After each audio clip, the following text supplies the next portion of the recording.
Lambeau Field in Green Bay, Wisconsin, jam-packed, a partisan crowd. It will be noisy and rocking tonight. So much of the NFL's history wrapped around this stadium. And tonight, the San Francisco 49ers come to town for Monday Night Football.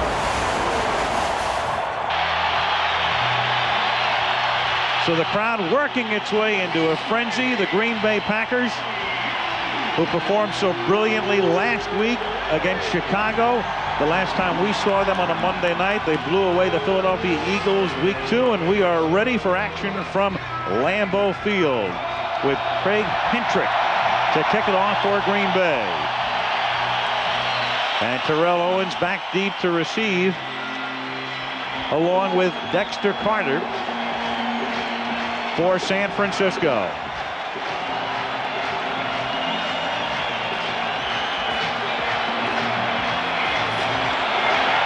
And the big one from Wisconsin is underway.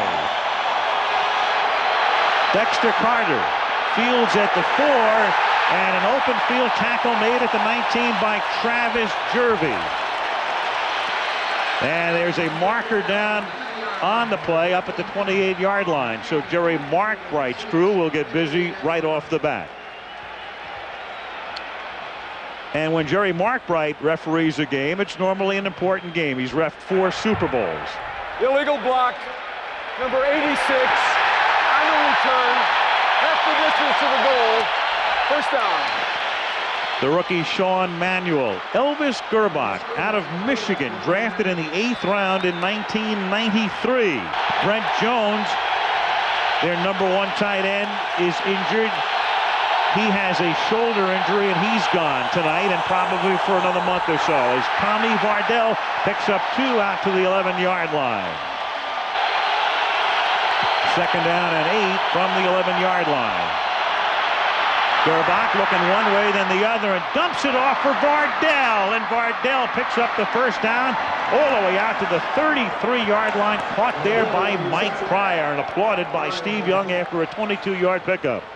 What an addition Vardell has been for the 49ers. Came as a unrestricted free agent from Baltimore and has really added a lot to this offense. He's a good receiver out of the backfield. He's a good runner. He's a very heady player. They wanted him when he came out of Stanford 5 years ago and lost him to Cleveland in the draft. But this is what he can do for you. He's a very heads-up player. Good in this offense. He is their second leading receiver, second to Rice. That was his 20th grab of the year. Short drop, high throw, and only Rice can make a play like that.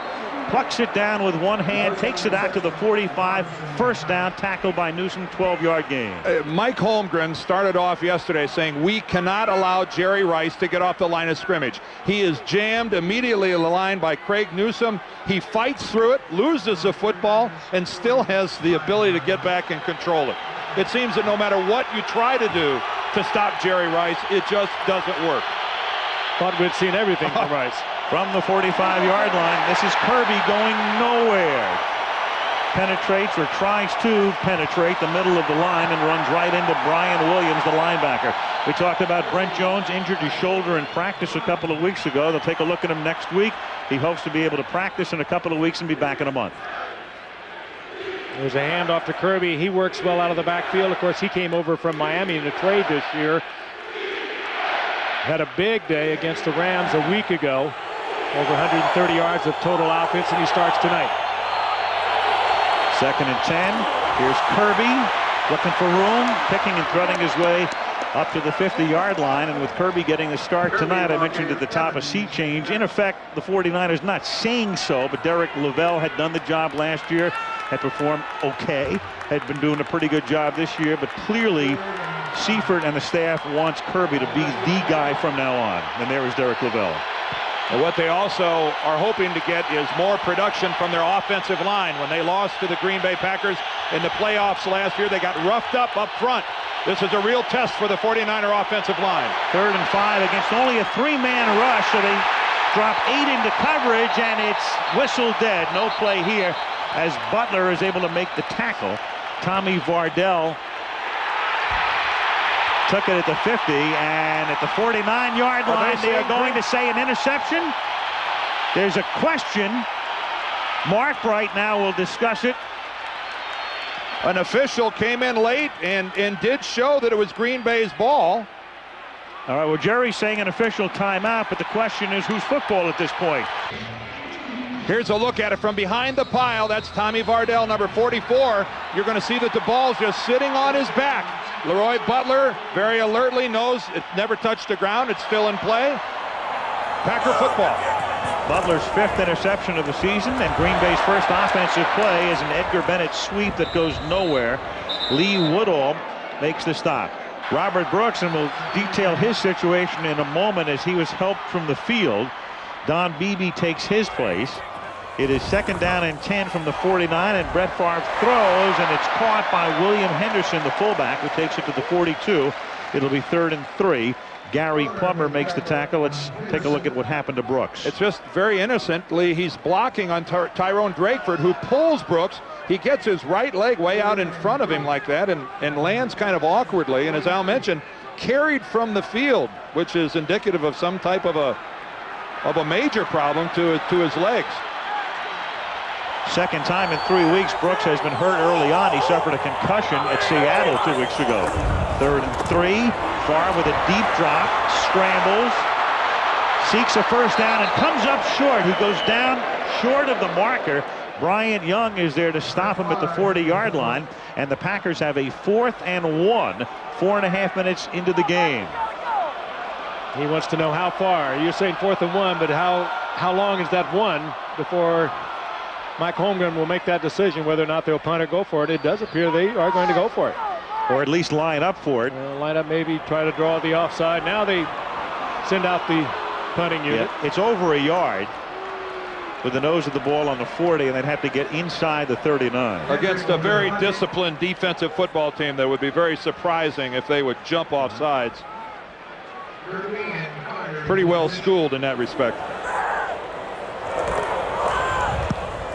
So Craig Hentrick to punt it, and he floats it down to the 15-yard line, and it hops backward out to the 18. Last November, when the 49ers got real hot, Gerbach led them to a win against Dallas, and then in a Monday night game at Miami, look at those numbers: 31 of 41, 382 yards, and 4 touchdowns. So he was a big-time primetime performer the last time we saw him on Monday night. Now he starts from the 18-yard line, and the pass is incomplete. Rice reaching out with one hand, couldn't grab it, and the news on Brooks is bad. Sprained knee, will not be back tonight.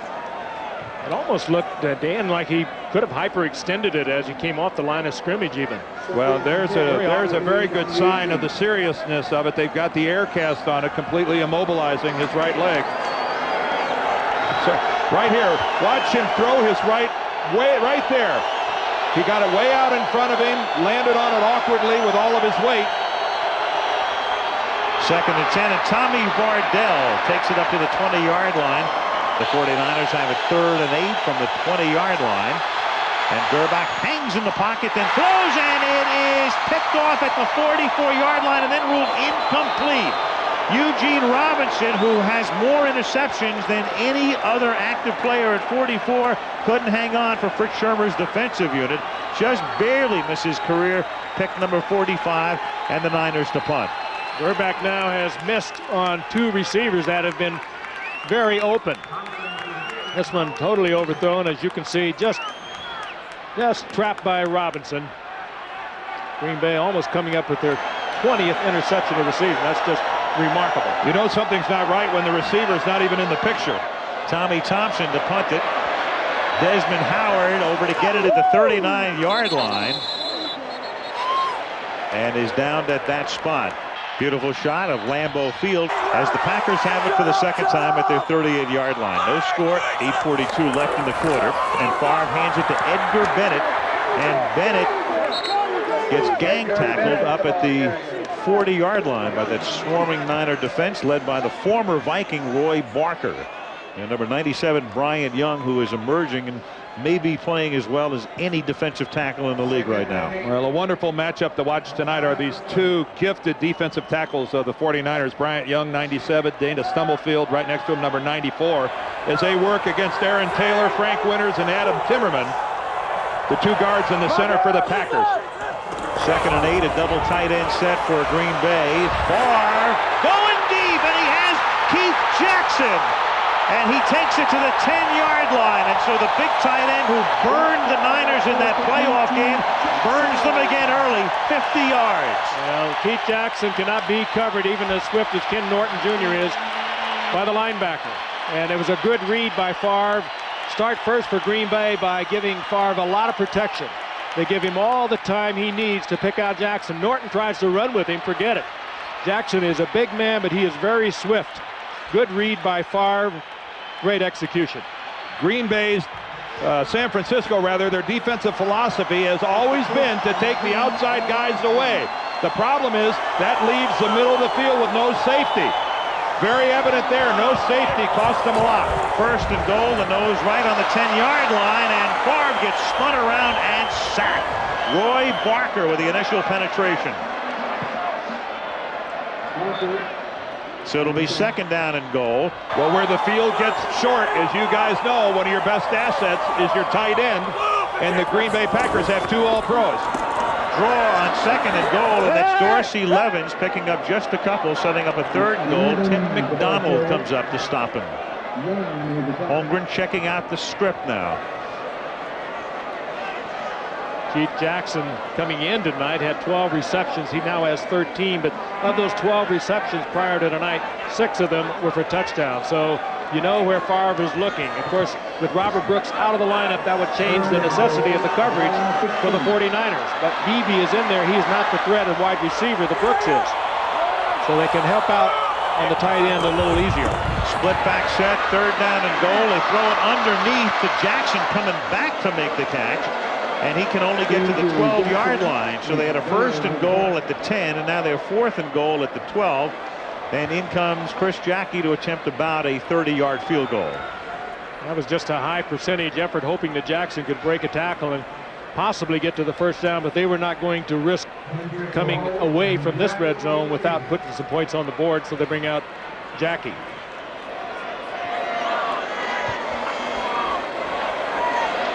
"30-yarder, Craig Hentrick to hold it. And Chris Jackie to bang it through. Lambeau Field in Green Bay. We hadn't been here for 10 years for Monday night game. Came in week 2. Big night for the Packers as they rip the Eagles. And tonight, Green Bay once again on Monday Night Football. We'll see them at Dallas in another appearance coming up in November. Huge game. Craig Hentrick's kickoff winds up 2 yards into the end zone. Dexter Carter to run it out and brings it back out to the 22-yard line. Tackled there by Lamont Hollenquist. So Steve Young paces the sideline. Steve injured his groin the 2nd week of the season against the Rams. Did play against Carolina in a game they lost and hasn't played the last 2 weeks. First 2 possessions for the Niners. The interception by Butler, and then 3 and out. And the 3 and out was a near interception by Eugene Robinson.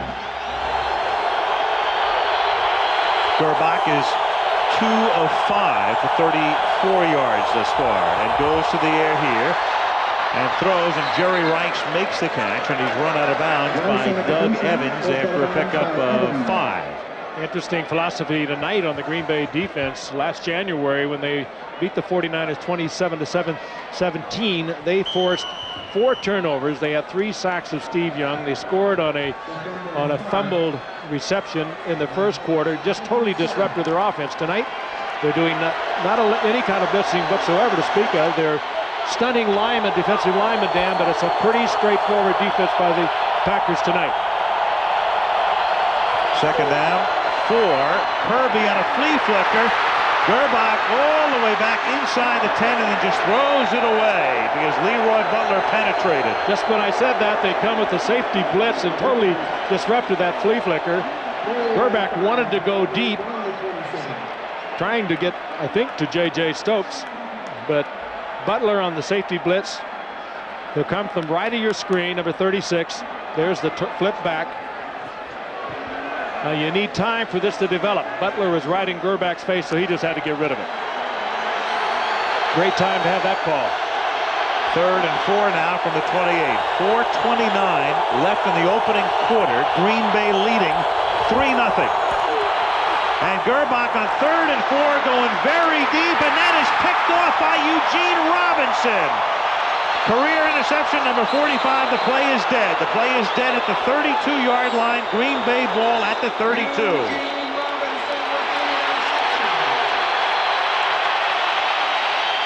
Well, the trade for Eugene Robinson from Seattle has really paid off for the Pack this year. He is the quarterback back there, and what a superb leaping interception this was. Just too much air under this ball from Elvis Gerbach. It gives too much time for Robinson. It's far too much to the inside of the field. And J.J. Stokes, number 83, gets a hand right there on the ankle of Robinson, and that makes it a dead play at that stop.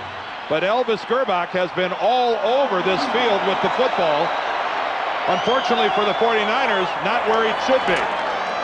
Now Edgar Bennett picks up about 3 with 4:16 to go in the opening quarter. The Niners, as you look at J.J. Stokes, had given the ball up only 3 times in 20 quarters this season, and now they've coughed it up twice, both on picks in the first quarter, and Green Bay now has 20 interceptions this season. Yeah, that is truly remarkable. They've had those at least 1 interception in the first quarter of every game coming into tonight, and now they have 2.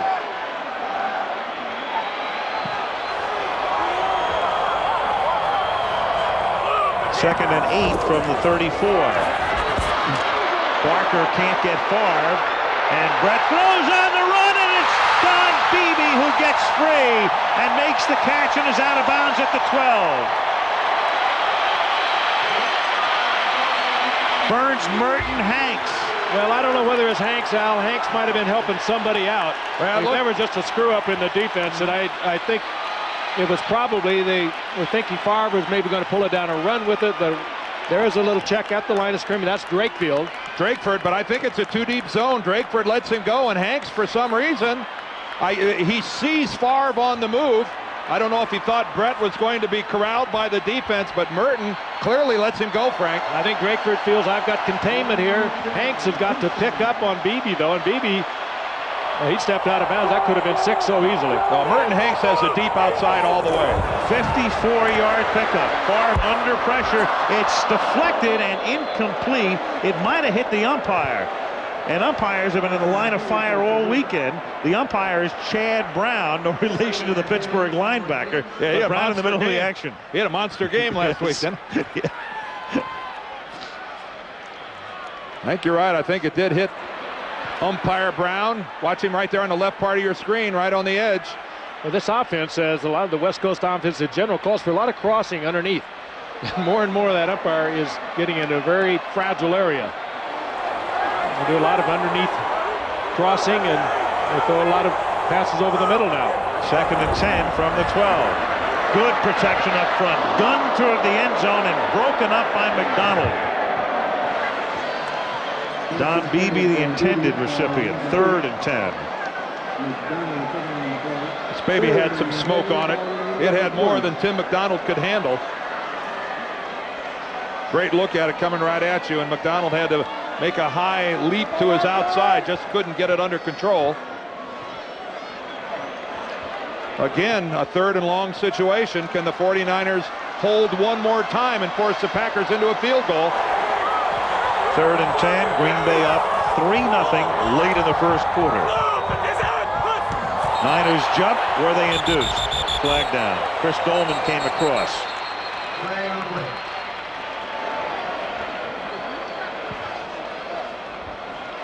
Favre applauds, and that would indicate it's against San Francisco, clearly.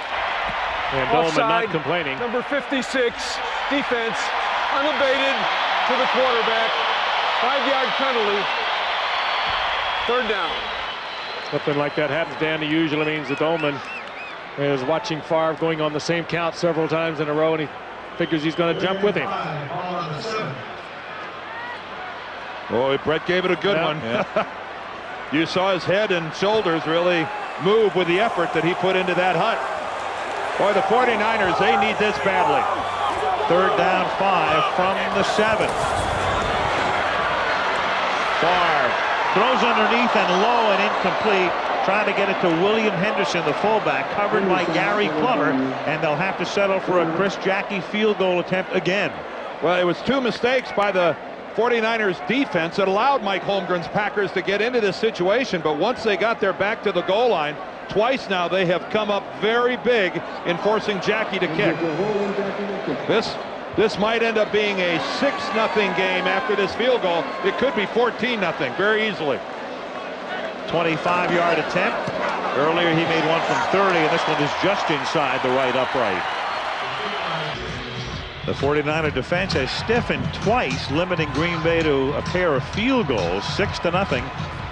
With the Packers on top, the Packers have outgained the Niners in the quarter 115-49, thanks mainly to those 2 long passes. Well, it is time for somebody on the 49ers other than their defense to get it going here. Either a big play on the special teams or that guy right there, Elvis Gerbach.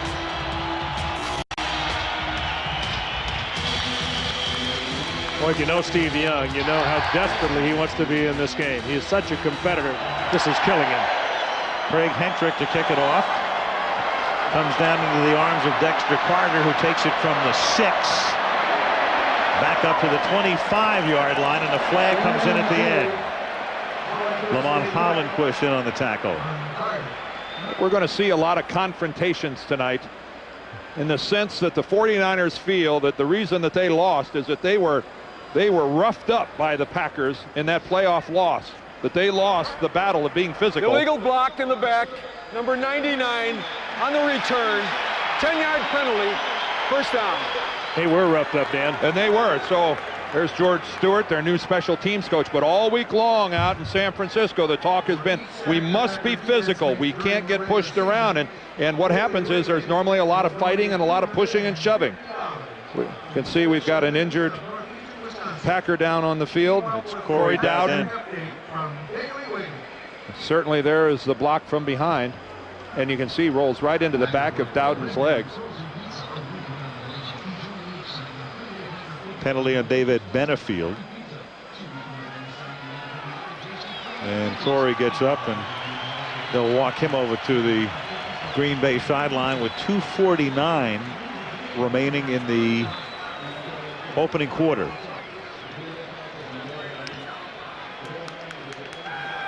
Elvis Gerbach leading the 49er offense, their 4th possession.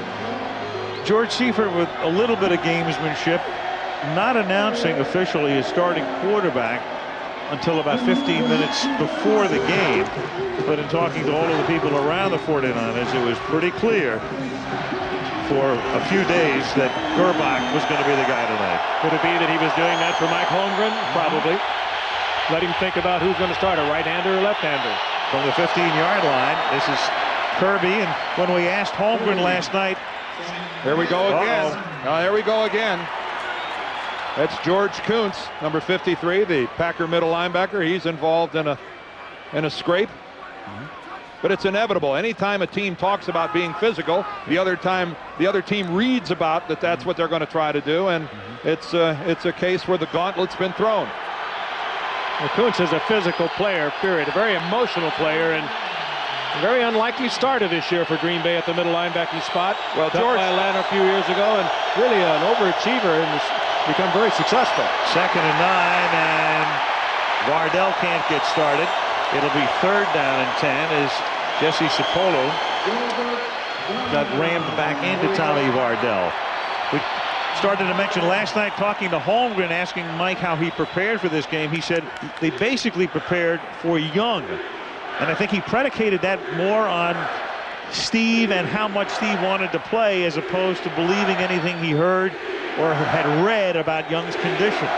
Well, being left-handed and having the movement that he has, you have to prepare for Steve Young. Elvis Gerbach, a more conventional quarterback. Not a great movement guy. He's going to be in the pocket. 3rd down and 10. Gerbach stepping up, floats one, and that's tipped and incomplete up at the 32-yard line. J.J. Stokes, the intended receiver, hit by Eugene Robinson as the ball arrived. 4th down. Well, and Gerbach just did get that off. There is some heavy-duty hitting going on there at the line of scrimmage. You touched on it, Dan. Their tempers are right on the boiling point. Well, as we found out a couple weeks ago, as did the Philadelphia Eagles, a game can get away from you in a hurry here at Lambeau Field, and right now the 49ers are real close to having a big problem. Tommy Thompson to punt. The Heisman winner from '91, Desmond Howard, calls for a fair catch after a 36-yard boot to the 49-yard line. Now we've got another flag, guys. George Seifert's all the way out on the field trying to pull his guys out of there. A flag came in late on that little play. There it is over on the sideline. Little gamesmanship, I think, going on between Seifert and Mike Holmgren, who used to coach for him. There's Mike. Personal foul, unnecessary roughness. Receiving team on number 37.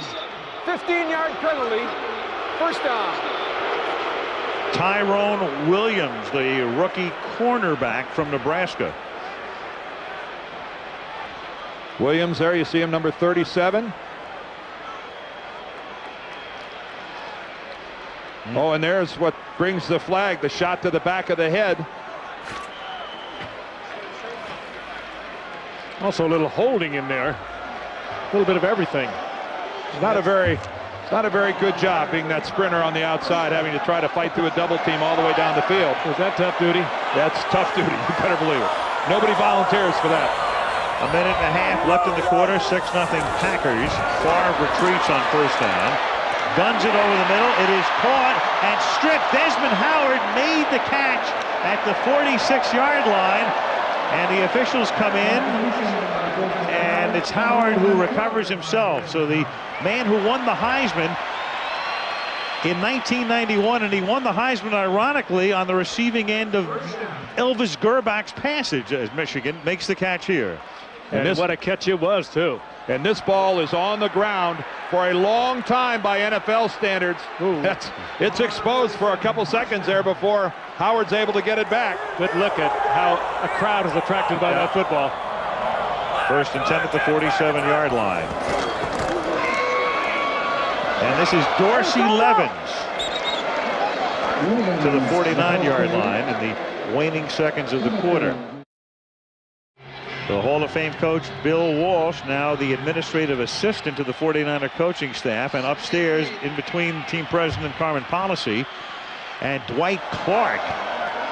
As they look on, we start the second quarter, 2nd down and 8, Green Bay from the 49-yard line, and Brett Favre going deep and incomplete. Good coverage that time. Crowd wants a flag. Drakeford was covering Antonio Freeman. 3rd down and 8.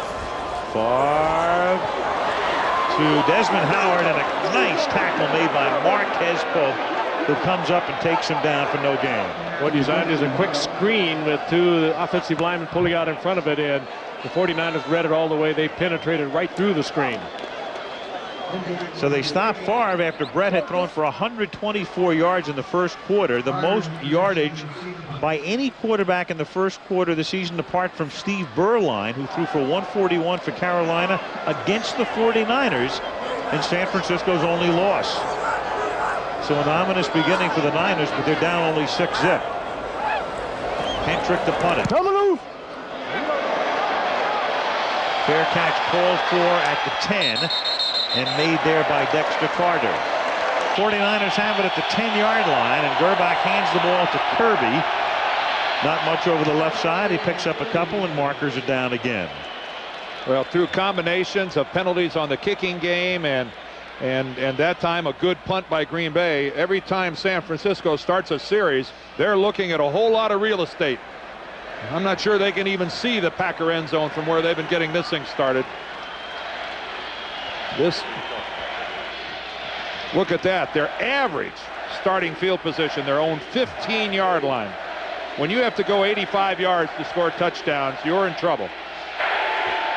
Personal foul, illegal crackback, 15-yard penalty, half the distance to the goal. Number 83 on the foul.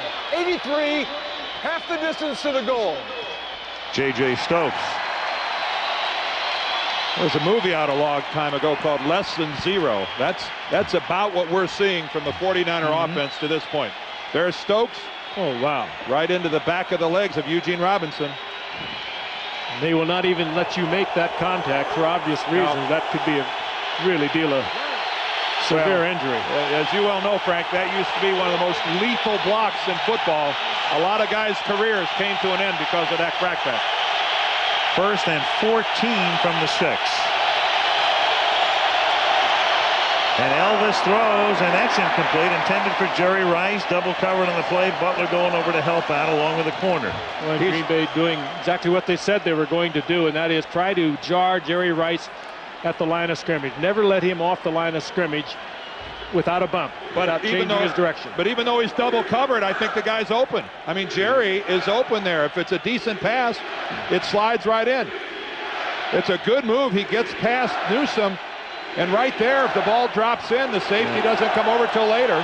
There's about a 5-yard window there where that would have been a completion. 2nd and 14.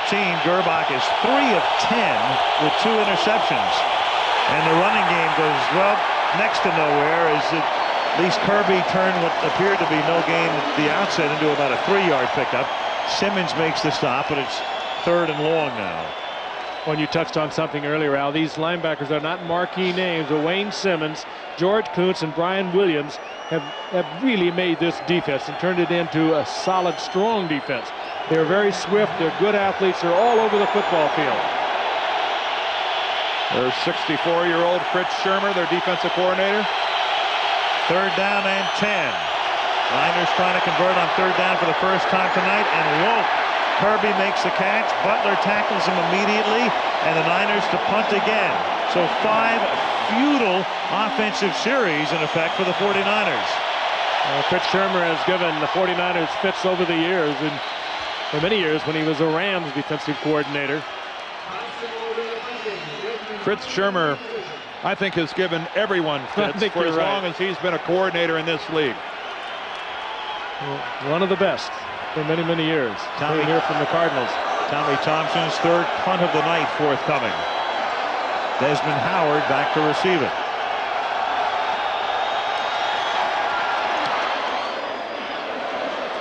Good kick this time. Howard from the 33-yard line and takes it to the 49er 49. Packers have outgained the Niners by better than a 2-1 margin, 115 yards passing. And we looked at it last time. Their average start was what? Their own 39-yard line. Now they're starting all the way in San Francisco territory. And putting the pressure on the Niner defense, which has done a good job thus far to keep San Francisco very much in the game. Favre changing the play on 1st and 10 from the 49-yard line. Chase throws and almost picked off. Good coverage on the play, knocked down by Tim McDonald. Well, the 49ers now, 5 offensive series, and clearly George Seifert wants to get through this game without playing Steve Young, but it might reach the point where he has to think about playing him. You know, it all depends on how. This is where we'll find out how seriously he is hurt. Because you're right, Gerbach to this point has been absolutely ineffective.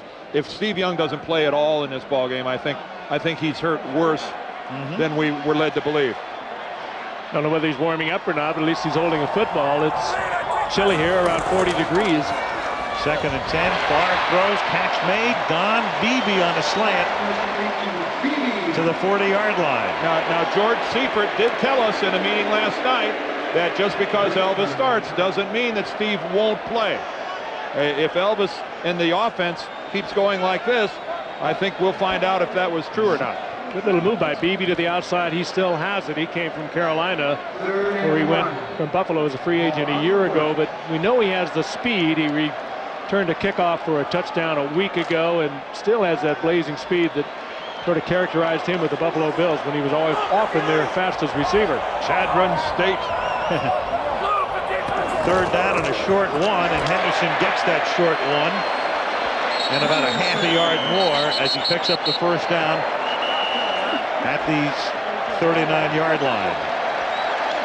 Well, Steve Young seems to feel that he could play. It's just a question of whether or not I think George Seifert with Cincinnati coming up and Houston and New Orleans before they finally play Dallas? Is he willing, to maybe even sacrifice this game? I think you touched on it, Al, when you said at the beginning the Super Bowl can't be won tonight. Right. As big a game as this is, you'd like to have him ready in December, January. It's 3.5 months away. My feeling is if this was a game in December, early December, then yes, you'd think about Steve at this point. From the 39-yard line, short pass, 2-yard gain. Edgar Bennett makes the catch, and Tim McDonald tackles him at the 37-yard line. And the groin injury that Steve Young has is the kind that you could continue to aggravate, and you could get into a dangerous situation of maybe losing him for the entire season. You really could get into that. We've seen 2 mistakes so far by the 49er defense, which has allowed a couple big plays by the Packers. Other than that, this is a stellar performance to this point by the 49er defensive football team. Their offense has done nothing, and they are playing these Packers hard and tough. 2nd down and 7 at the 36-yard line. Favre with that hard count again. But nobody went across the line. Yep, no flags as Bennett is stopped by Woodall. Well, the ball went on the hard count, but he really attracted them. Well, Pete Carroll is playing his defensive line a little bit off the line of scrimmage. He's got these guys. That's Pete in the foreground. Mark Trestman, the offensive coordinator, is behind him. But he's got his guys playing about a yard off the ball. They're in more of a read and react position. A lot of that, I think, has to do with the mobility and the movement of Brett Favre. See, these guys are back off the ball a little bit. 3rd and 5. That's Keith Jackson in motion. They keep him in the block. Favre comes this way, and the catch is not made inbounds at the 28-yard line. Beebe went up to get it. Drakeford was covering, but he was on the chalk. Well, Brett is arguing to the official on the spot that he was pushed out of bounds. If the official determines it's a judgment call, if he determines that you would have landed in bounds, he can give you the reception. Good call. He's clearly out of bounds. Yep. That contact did not cause Don Beebe to land out of bounds. He was on his way anyway. Well done by the officiating staff. So on 4th and 5 now, the Packers will at least line up to go for it and pass up the opportunity for a 52-yard field goal attempt. And he does have that hard count. He's got Henderson in the slot, and they are going for it on 4th and 5. And Favre gets spun around again and again, and then wobbles one incomplete, and the Niners will take over, and Carroll's group has held again. Lambeau Field in Green Bay. Al Michaels with Frank Gifford, Dan Dierdorf, and Lynn Swan.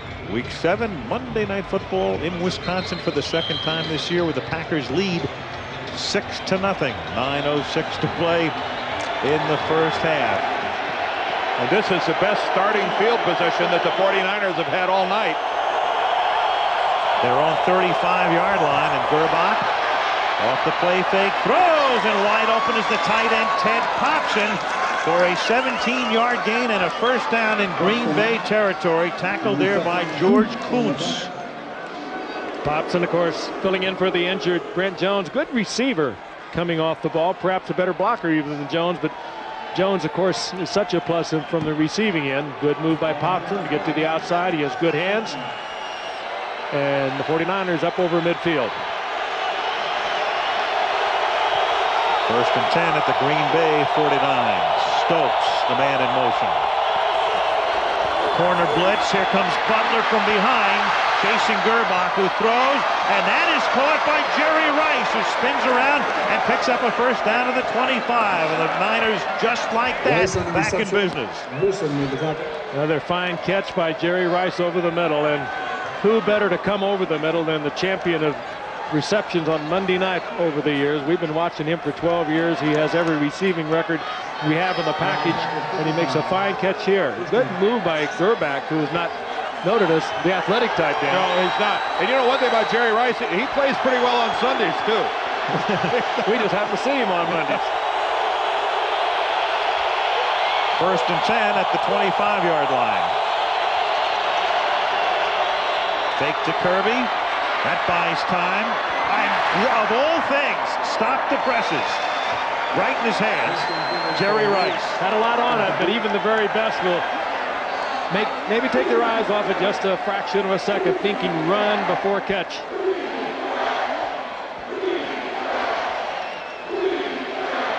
I think what Fritz Shermer is upset about is that Gerbach was outside so easily and unchallenged.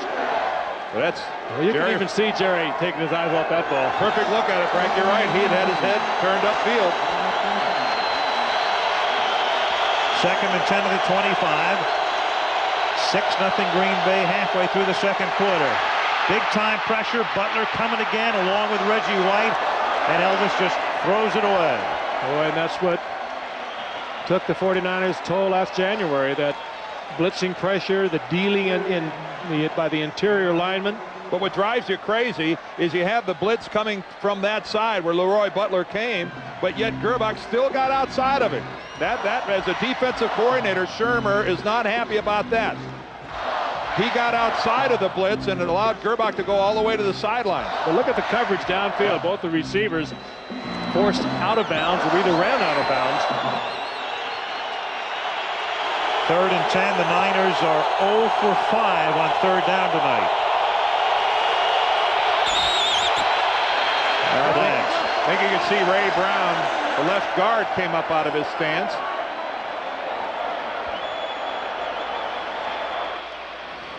I don't think there's any question that he started early. Start, number 65, offense. 5-yard penalty, 3rd down. Well, attribute that penalty to the Cheeseheads. It's a little noisy down on the floor of this stadium.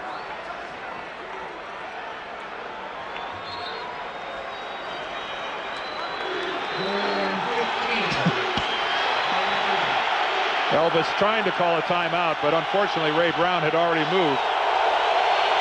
3rd down, 15. Elvis throws off his back foot. Great coverage on Jerry Rice. Back there with him was Newsome and Pryor, and it's 4th down, and the Niners would be looking at about a 48-yard field goal attempt. But the wind really picking up now, swirling. Newsome, their #1 pick last year, was all over Jerry Rice. That's a case where Gerbach made his decision to throw there. And a bad one, too. Regardless of the coverage. Hey, the offensive coordinator, Mark Trestman's got to be looking down the field. So that was a bad decision on the part of Gerbach. Newsome could not have covered him any better, and the safety was coming over as well. But it wasn't even hidden. It was off the snap of the ball. It was double coverage. 48 yards off the foot of Jeff Wilkins into a swirling wind, and it is good. Well, there's Beavis, and I don't know who the other one is. There's Al on steroids. Major. Frank, you're looking a little drawn. Well, it's been a long weekend. Frank's been to the ranch. Jeff Wilkins, the kickoff, after kicking a career-best 48-yard field goal. Dorsey Levens to run back the kick and back out to the 24-yard line. With 7:06 remaining in the opening half, Bob McKittrick, the line coach, going over things with the 49er offense. And Brett Favre now leading his offense back out onto the field. They've been given very good field position tonight on several occasions, but the Niner defense has been very tough, and it's only 6-3. And the highest scoring team in the league by far. They came into this game 42 points ahead of the second place team, which is Minnesota, who's played one more game than the Packers. They've had their chances, Dan. Yep. They just couldn't get it in. It's Desmond Howard in motion. And Favre hanging in the pocket and throws incomplete. Merton Hanks reaching in front of Antonio Freeman with the coverage. 2nd down and 10 from the 23-yard line. Bennett coming to the outside. Nothing happening as Ken Norton is there to knock him down. Well, they came into tonight's game the #2 defensive team in the National Football League, and the Packers are playing, the 49ers rather, are playing like it. These guys are flying to the football. They are hitting hard. And there's their defensive coordinator, Pete Carroll, former head coach of the New York Jets. And he has been a defensive coordinator most of his coaching life, and he's a good one. He did a great job with the Jets while he was there, and this is his 2nd year with the 49ers, and he's more of a gambling defensive coordinator than most, and he'll take chances. 3rd down and 11. And Favre under pressure, incomplete, intended for Freeman. Another great job by the Niner defense, forcing a Craig Hentrick punt. And again, if you joined us late, Robert Brooks went out early with a sprained knee. Their outstanding receiver, 49ers have really done a terrific job tonight on Freeman. Keith Jackson got loose early for a pass. Don Beebe got loose for a pass, but And that's Al, that's a monster subtraction from the Packer offense. 102 receptions last year for Brooks. You take that guy out of your lineup, and there's no question that it's affecting Favre and where he's looking. Trey Kendrick hits a low line drive kick that's caught at the 31-yard line by Dexter Carter. Escapes there and brings it back up to the 42-yard line. It's so tough, of course, for a guy like Steve Young not to play. Again, he's in uniform tonight, but not in action. And I asked him to describe this sort of feeling. Well, unfortunately, I had a couple of years in the late 80s when I did that, and I found out that it was literally, it drove me crazy. I mean, I felt like I think I'd rather do a lot of things than stand there. But when you're not completely healthy, but you're able to jump in through the fray if you have to. The last couple of weeks, you have to be able to do that job. And Young put in that role, and clearly what he was referring to earlier was when he was backing up Joe Montana through the 80s. Gerback, the quarterback tonight from the 42-yard line, and Tommy Vardell gets loose. And the Stanford grad gets wrestled down at the 43 of the Packers by Eugene Robinson. Well, that drive there started at the 41, which was the best field position to date for the 49ers. And again, they're making something of it. The last time they had the ball was their best start. They took it down and got a field goal. And already now quickly they're into Green Bay territory. So some signs of life here in the 49er offense. And a lot of it has to do with where they start on the field. First down at the 43-yard line. Here's Kirby, unable to get on track. Tommy Vardell, a good story. Vardell picked by the Browns out of Stanford. It was known as Touchdown Tommy there. Had a horrific knee injury a couple of years ago. In effect, he missed 2 seasons. The Niners tried to get him, in fact, from Cleveland, tried to pry him after Cleveland picked him in that draft. And finally, they get him to fill the spot they hope filled so capably by Tom Rathman for so many years. Cleveland took him in the first round before the 49ers had a shot at him. And of course, William Floyd not yet back for the 49ers. 2nd and 8. And it's Vardell making the catch and comes up about 2 yards short of the first down. Brian Williams making the hit right there. Meanwhile, Sean Jones took himself out of the game. The defensive end, the bookender Reggie White for the Green Bay Packers, and now he comes back in. He had been holding his hand. To this point in time, Harris Barton, the former All-Pro offensive tackle for the 49ers, he's done a pretty good job of neutralizing Reggie White. Barton, the right tackle. The left end, Reggie White. 3rd and 2, Anthony Lynn in at fullback. And the pass is caught by Jerry Rice. And he's out of bounds at the 22-yard line. Tyrone Williams wraps him up there. First down, San Francisco. The rookie from Nebraska lining up one-on-one against Jerry Rice. And quick to read, it was Elvis Gerback, and he comes right to it. And I'll tell you, Williams will give him a little space. You're not going to beat me deep. Nobody does that better than Jerry Rice. That stride down the middle, full speed, planting that foot, breaking it to the outside, almost impossible to cover. Rice has caught 4 for 55 yards. First down at the 22-yard line. Gerback throws. Kirby makes the catch and taken down from behind by Brian Williams with a marker down in the offensive backfield at the 27-yard line. Well, that was a late flag. After the whistle even, I believe. Sean Jones back in the ball game. He was locked up with Steve Wallace. Wallace, their number 74. I don't know if that's where the penalty came from, but they were the last 2 still dancing. Looking at 2 guys at one time on the same staff. Holmgren was the offensive coordinator and Seifert was the defensive coordinator. For the guy up in the press box. Yeah. Mark Wright seeking the input from a lot of guys on his staff. Personal foul, unnecessary roughness, number 96, half the distance to the goal, first down. Well, Sean Jones is lined up against Steve Wallace. There's Jones on the left side of your screen. He starts off with Ted Popson, the tight end. No. Oh, well, that's he kicks Popson right in the ribs. That's Sean Jones, in my estimation, lucky that he wasn't ejected from the ball game. Very fortunate. Popson was trying to crack back on him. And Popson didn't even touch him. First and goal from the 9. The Niners have had red zone problems this season. And the pass is caught by Vardell for no gain. The Niners have been tremendously proficient inside the 20 through the years, one of the reasons for their success. But this year, a whole other story. And there it is, second, first, and fourth over the preceding 4 years, and this year 24th, only 38% inside the 20. I think part of the problem recently has been the loss of Brent Jones. He is so effective down around inside that red zone, inside the 10-yard line, but he also makes you cover him.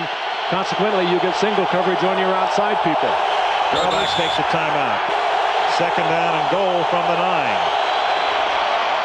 Vardell escapes a tackle in the backfield and then gets down to about the 6.5-yard line, where Gilbert Brown stops him along with Doug Evans. So a big third and goal for the 49ers. They'll spot the ball just inside the 7. Fred Shermer, the defensive coordinator, playing chess with his counterpart on the other side, Mark Trestman. Right behind Fred Shermer there on the upper right, that's Larry Brooks, their defensive line coach. He can play. All-pro defensive tackle, many years with the Rams. And third and goal. Gerbach surveys, throws, and it's brought in the back of the end zone by Jerry Rice. Does a toe dance on the back line, stretches out, reaches for it, pulls it in. Is there a flag down there somewhere? There's a flag down. I don't see the flag. At the 1-yard line, over in the far hash mark.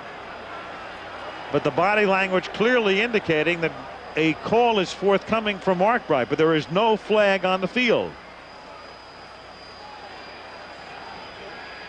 Oh, there it is, cleared out the 1-yard line. You're right, Frank. It's right in front of that official. There is no illegal contact foul. Contact was within 5 yards of the line. Touchdown. Jerry Rice did a great job at the back of the end zone. Gerbach was in trouble. He didn't see Rice. Rice puts his hand up, waves. Here I am. Here I am. And a superb catch right at the back of the end zone. Just watch him right here. Gerbach doesn't see him. Now watch this. There I am, right here. But do you realize how much time this is taking? A tremendous job of blocking by the 49er offensive line. Well, Jerry Rice, another touchdown reception, but boy, you got to credit the guys up front. Take a look at the pocket here that they formed for Elvis Gerbach. Jerry Rice is working his way around the end zone, but Elvis, look at it, that was just a bump. He still holds on to that football, and Rice makes 3 or 4 moves before he catches that. Tremendous work by the offensive line. Wilkins kick. This is Dorsey Levens taking it from the 7, upended at the 21-yard line with 2:12 remaining in the first half. So the 49er defense kept them very much in the game, and now the offense begins to contribute. And San Francisco has a 4-point lead late in the first half. And there has to be some incredulous people over here on the Green Bay sideline who are thinking, can we really be behind in this ball game? The first quarter is all Green Bay. They can't get in the end zone, and now they find themselves at 2:12 of the first half, trailing. At the 21-yard line. Favre to Beebe, who makes the catch close to a first down up at the 31-yard line. Tackled there by Woodall, and that takes us to the 2-minute warning. First down at the 31-yard line. As Favre throws, flag down. Bennett is there at the 31-yard line, but we'll get the call from Mark Bright. Well, the 49ers, I think, apparent to everyone. They were across the line before that ball got snapped.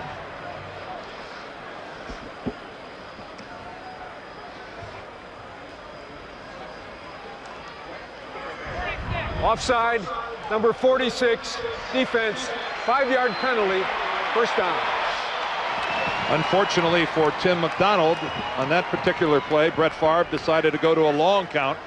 Thought he had it timed out, but he got caught one beat late.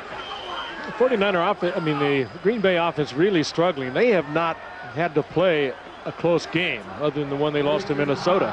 They have totally dominated. They've been able to move at will, and they are really struggling here in the first half. On the right, Sherman Lewis, the offensive coordinator. From the 36-yard line, Favre with a pirouette. Comes back, incomplete. Falling down was Mark Chmura. Well, he fell down because he was trying to stop on a severely underthrown ball by Brett Favre. Chmura was wide open.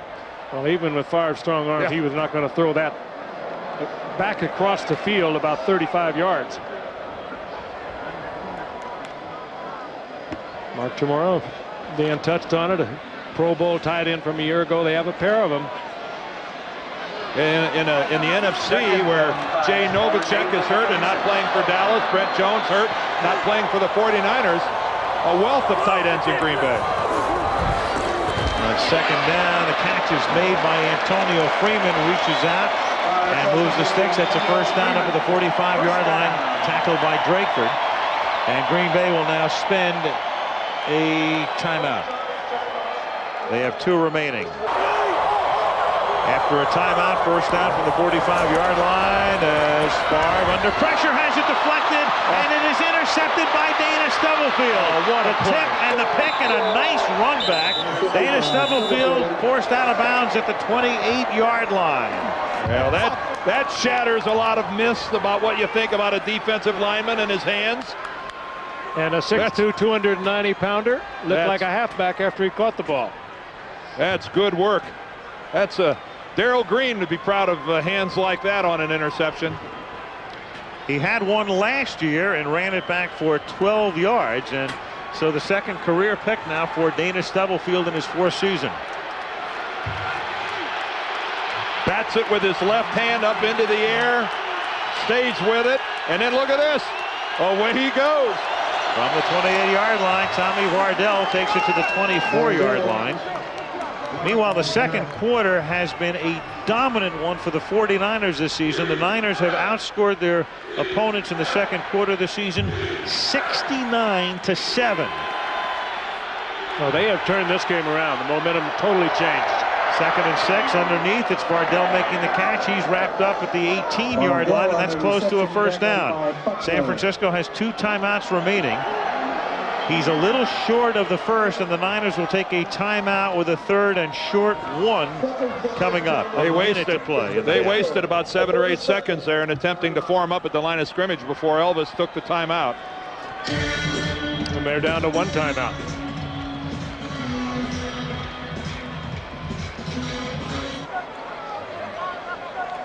On 3rd and 1 after the timeout, Gerbach keeping to advance the sticks, and he does. He just has the 1 timeout, so he's trying to.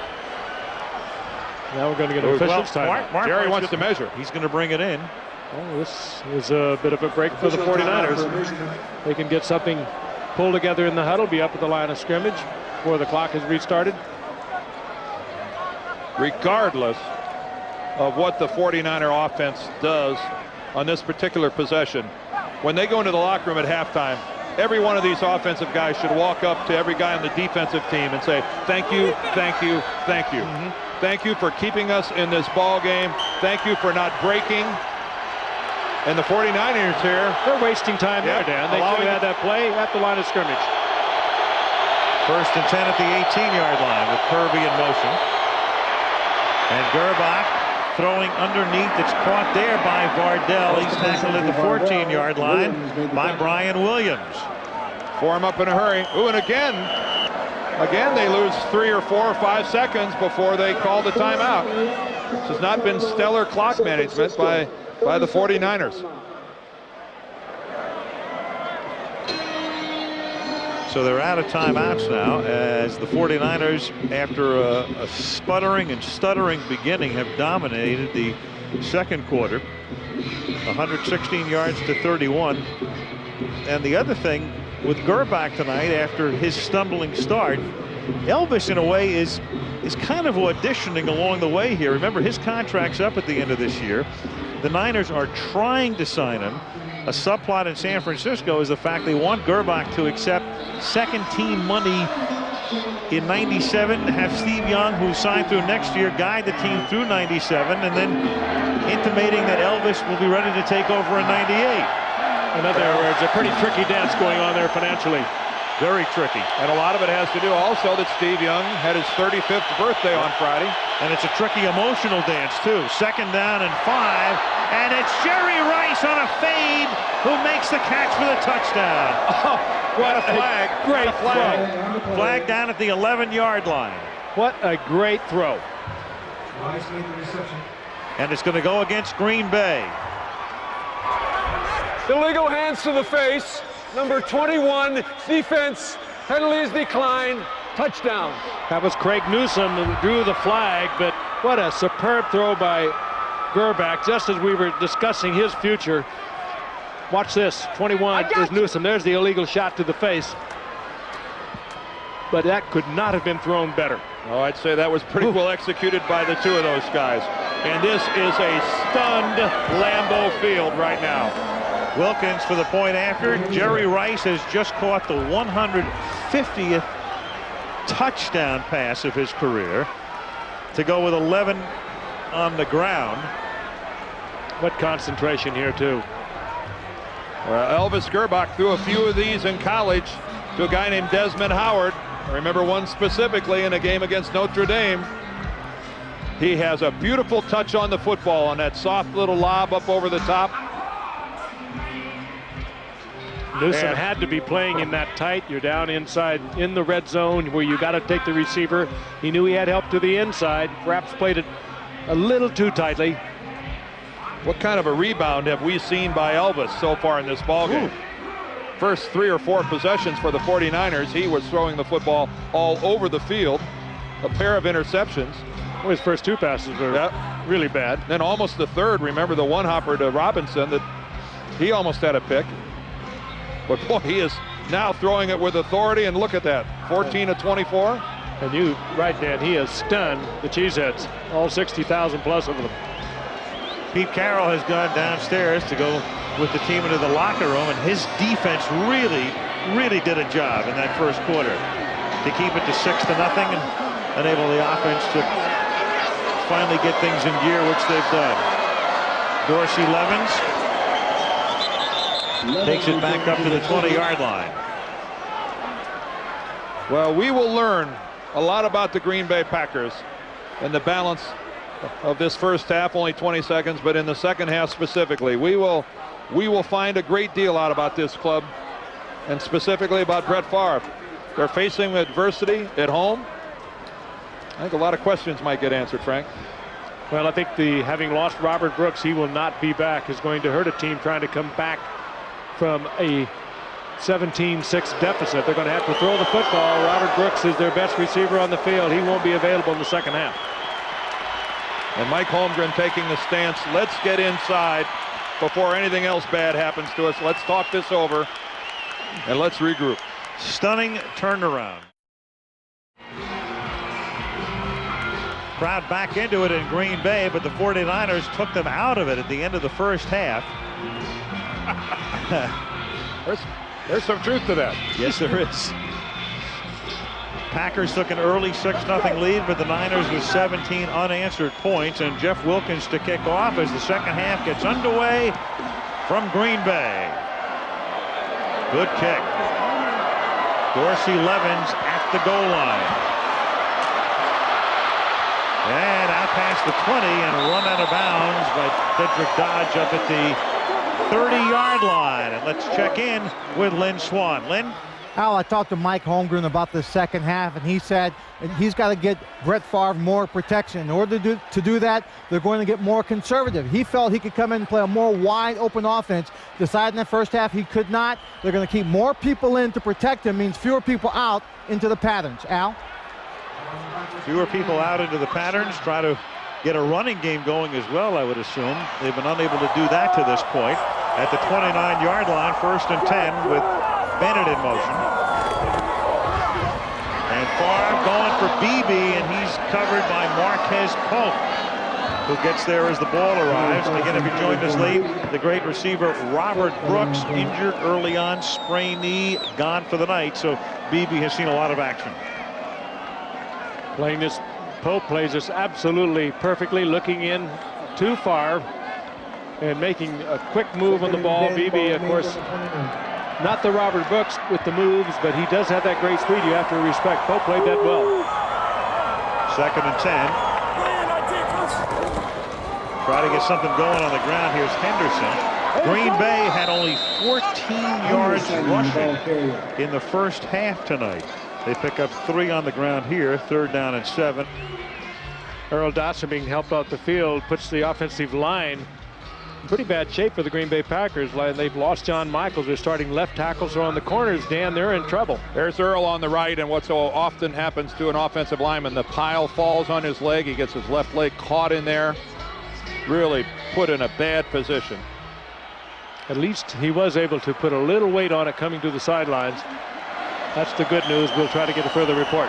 But the offensive line for the Green Bay Packers is truly hurting. Bruce Wilkerson comes in to replace Dotson, and Favre throws, and it's Antonio Freeman who makes a rolling catch up at the 42-yard line on a key 3rd down. Well, they really need Antonio Freeman to step up like he did a week ago with the 7 receptions and the 2 touchdowns against Chicago. He's a fine receiver with good speed, very acrobatic.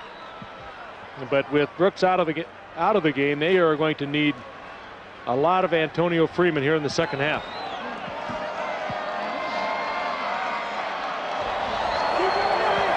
First and 10 at the 41-yard line. Early 3rd quarter, 49ers lead by 11. They're trying to set up a screen. Dolman chasing Favre, and Brad turns it into a nice little game before stepping out of bounds near midfield. Speaking of good athletes, and the run away from Dolman is quite a feat. 7-yard run by Favre to make it 2nd down and 3. And then Freeman can't maintain possession of it. Incomplete, covered by Drakeford right in front of Seifert. Well, that's one I'm sure Freeman feels he should have had. And that was for 1st down yardage. Take a look again. Going against Drakeford, breaks to the outside. Ball is right there. You got to handle that. He's better with the acrobatic catches. He had a couple of super receptions against the Bears a week ago. Blows an easy one. 3rd and 3 from the 48-yard line, and the Niners jump. It was Dolman again. He'll get the momentary sack, but the chances are it's going to be a 1st down instead. I don't think that sack is going to hold up, Ral. You're right. I didn't see any movement on the Packer offensive line. Offside, number 56, defense, 5-yard penalty, 1st down. The only movement is in the head and the upper shoulders of Brett Favre with an extremely hard count. Not the first time tonight that he's had the 49ers jumping off sides. Watch Favre. Look at the force right there. You can see that he puts into that snap, and it got Dolman. And again, another big 1st down for the Packers. From the 47-yard line, Favre throws, and that's incomplete. Keith Jackson got a hand on it, and that's all. Keith, a 50-yard reception in the 1st quarter tonight. Well, corner blitz. Corner blitz by the Niners, Dan, you're right. And that one should have been complete. It was read by Jackson and also by Favre. Just a little low, but one that he also could have handled. No, it's what you work on all week. Everything executed except the throw and the catch. Everybody else was doing the right thing, and it should have been a relatively easy pickup for the Packers. Marquez Pope with the corner blitz that time. He's back in coverage here as Bennett swings to the outside, then turns it back upfield. Takes it to the 42, tackled there by Tim McDonald, setting up a 3rd down and 4. Boy, this is an important drive, too, for Green Bay. They lost the momentum totally in the 2nd quarter. They've come out. They've been able to move the football. It's a very stubborn 49er defense.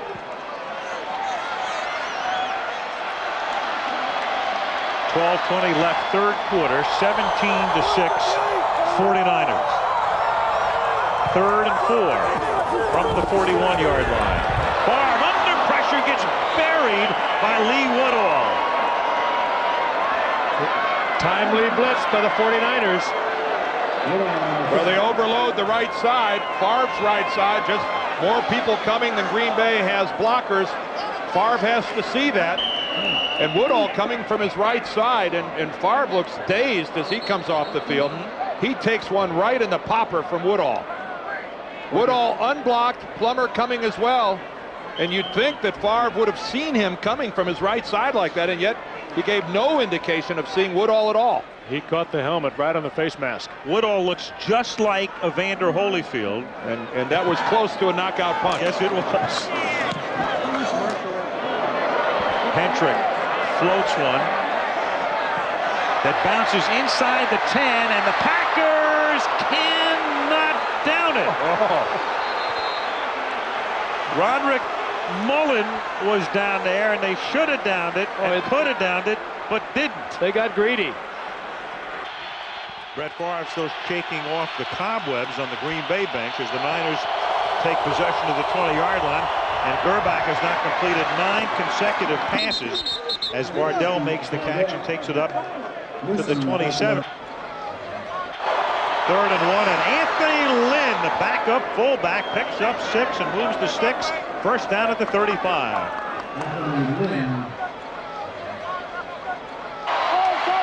On 2nd down and 7, Terry Kirby up to the 42-yard line, tackled by Mike Pryor. 197 games, I think, that he's played overall, which is truly remarkable, those regular season games. 34 years old yesterday. Think he'll be elected to the Hall of Fame? Before he retires. If ever, They might lift the 5-year waiting period. if ever it could happen, he would do it. 3rd down and 3 at the 42.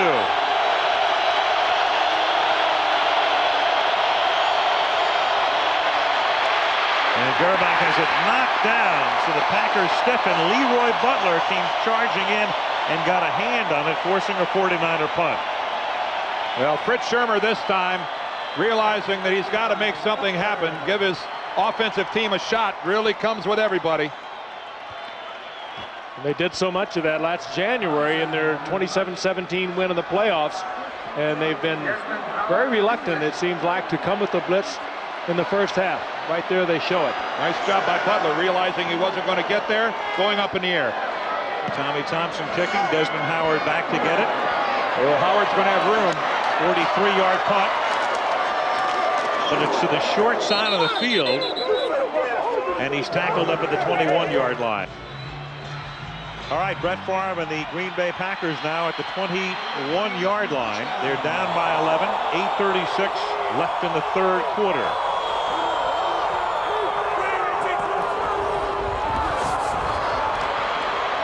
Favre throws, and it's Freeman making the catch in front of Marquez Pulpin, pulling it inbounds at the 35-yard line for a first down. That time, the Green Bay offensive line, which has been hurt.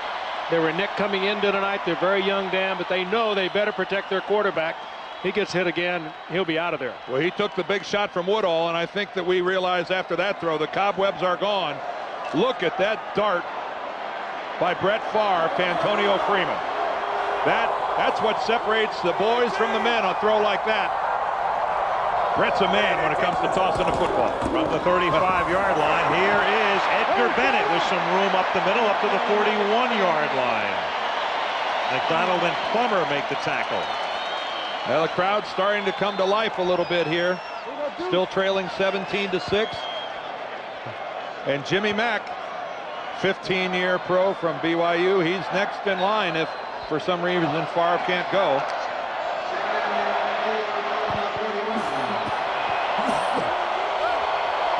Second and 4, halfway through the 3rd quarter. San Francisco leading by 11.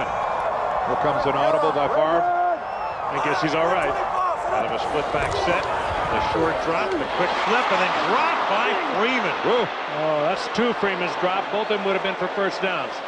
But I'll tell you one thing about Brett Favre. He read that blitzed in advance. They were trying to hide it. He read it, made the call, got the ball there, and it should have been a first down. Freeman's young. It's only his second year, and he has needed some prodding by head coach Mike Holmgren in the past. Holmgren not shy about getting on him. Well, and I think he's got another dose coming next time he visits the Packer sideline. He's got to pick it up. 3rd and 4 from the 41.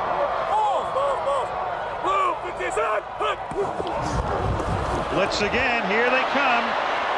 Favre steps away from it, throws, and it's caught at the 30-yard line. I don't think he's by Don Beebe. This will be 6. The play is still alive. Touchdown.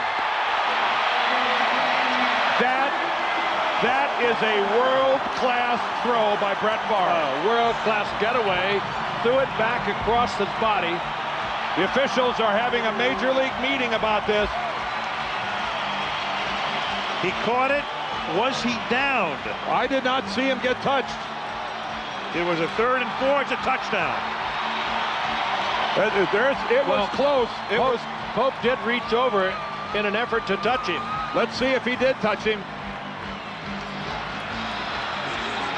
Well, number 23 will come into your shot. Does he touch him?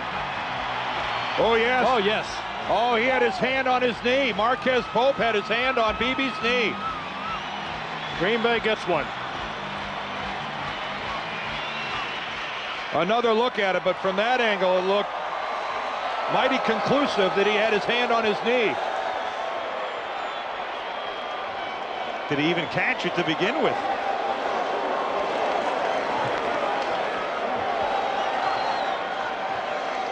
Well, everybody who favors instant replay, they'll zero right in on this play. If it was a catch, it looked pretty conclusive to me that he touched him while he was down. 2-point conversion attempt here. As Favre throws into a lot of traffic, and the officials look around. Yes. Now the one guy comes in and says he is in. The line judge, Edgar Bennett, caught it and somehow submarined through for the conversion to make it 17-14. Brett Favre on a 3rd and 4, hooking up with Don Beebe, and Marquez Pope can only shake his head, and there he is. Beebe tonight, 4 catches for 132 yards. Packed back in the game, down by 3. Kickoff into the end zone. Run back by Dexter Carter from 2 yards in, and he's tackled at the 26-yard line. And let's go back and take a look at the Beebe catch and run. All right, here's the tail end of it. Now watch the football in the right arm of Don Beebe. It looked like the football touches the turf, but it's also apparent that Beebe has his right arm underneath it. So you could make the argument, was it a legitimate catch? But there's no question that Marquez Pope touches Don Beebe when he's on the ground. Give Beebe some credit. He sold that by getting up and running. He sold it. Kirby picks up 4 to the 29-yard line, tackled there by Simmons. And then it's a Green Bay tradition started by Robert Brooks. He got halfway in.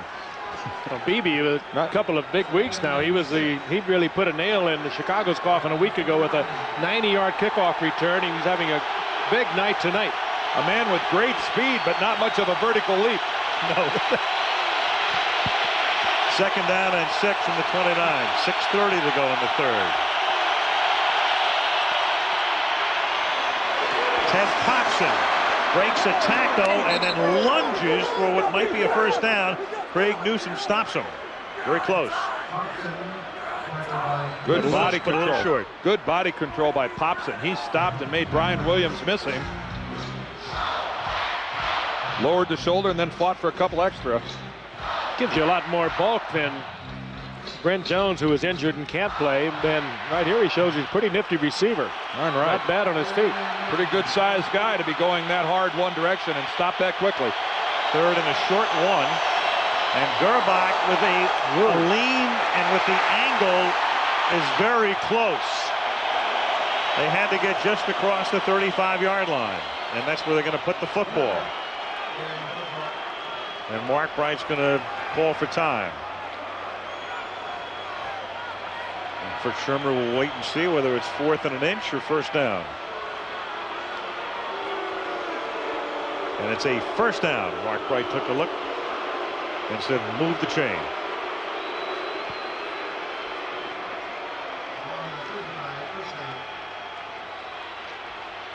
Lambeau Field, where the 49ers were on their way to taking the crowd out of the game, but they're now very much back into it. More than 60,000 looking on tonight. It's the largest crowd in the history of Lambeau Field.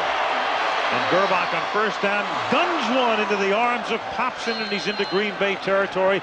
First down at the 48-yard line. Kuntz and Robinson stop him. It's what all really good football teams are able to do. When their frontline guy goes down, the backup is able to step up and contribute. And that is the case with Ted Popson, who's filling in for Brent Jones. He's playing big football for the 49ers. And it was Eugene Robinson, the free safety, roaming the outfield. They were trying to cover Popson with a linebacker. They've been doing it all night. Just a little deep turn in.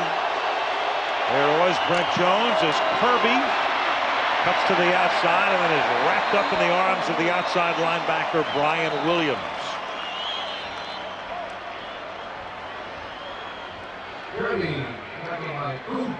Again, one of those no-name linebackers. They love Brian Williams, second-year player out of USC, who has come on, and he, along with Kuntz and Wayne Simmons, forming a very potent triumvirate. Well, Williams started on the outside. That allowed Kuntz to move into the middle to take the place of Fred Strickland, who went to Dallas. And second down and 8. Gerbach throws over the middle where Jerry Rice hauls it in at the 37-yard line, and enough for the first down. Tackled by Eugene Robinson. We talked about the prudential fact before, the facts in fact with Jerry Rice and all he's done on Monday night. Tonight, 150 TD receptions, counting the 2 tonight. 50 more than the second most in history, Steve Largent, with an even 100. It's incredible. What respect he has from his peers. So many of them get films edited just Jerry Rice's catches, his moves, and study them during the offseason. From the 37-yard line, Gerbach stepping up, stepping away, going deep. Tried to hit Stokes, and he was blanketed by Doug Evans. Yeah, but I'll tell you, that was a good throw by Gerbach. He threw that ball where he was not going to be picked off. He was in trouble. Had to slide out of the pocket, and he just got rid of it.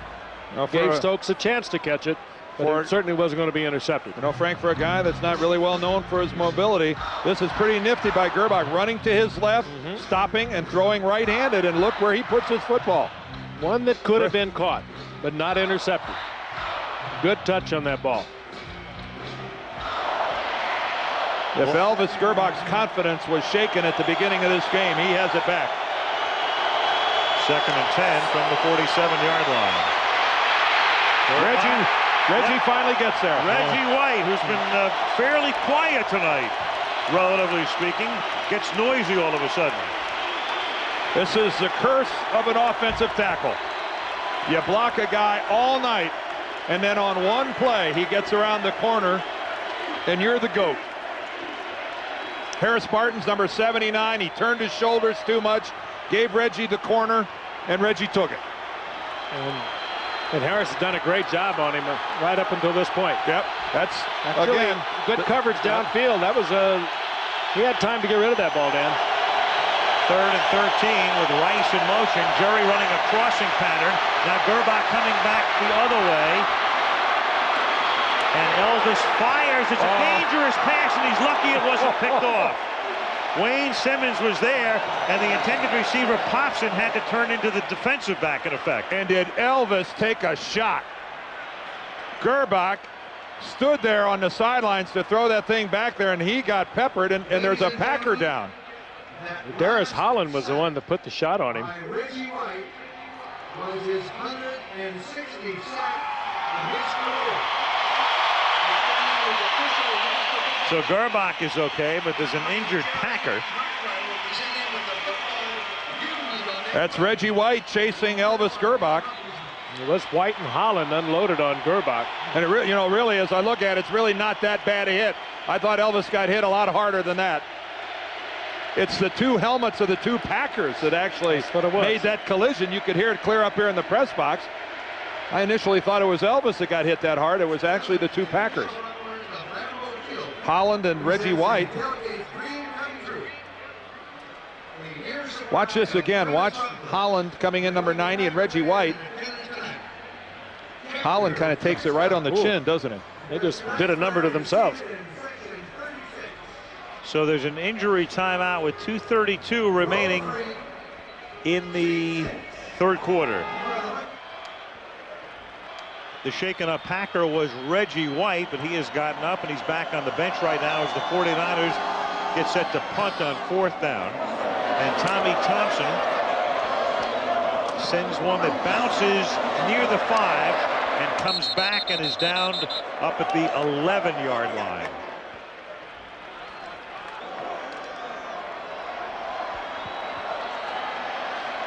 Now the Packers begin from the 12-yard line, 1st and 10. 49ers up by 3.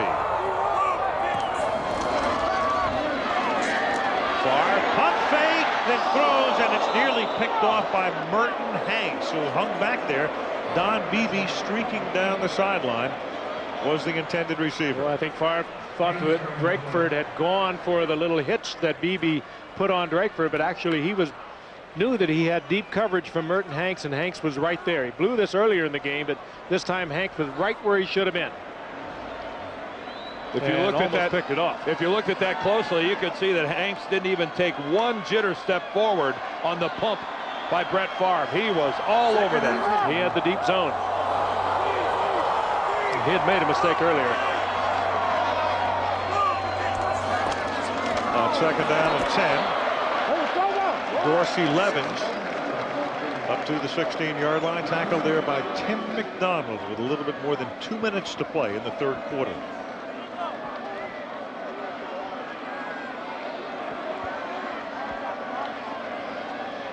Reggie with a sack tonight, now with 160 and a half in his stellar career. 3rd and 5 from the 16.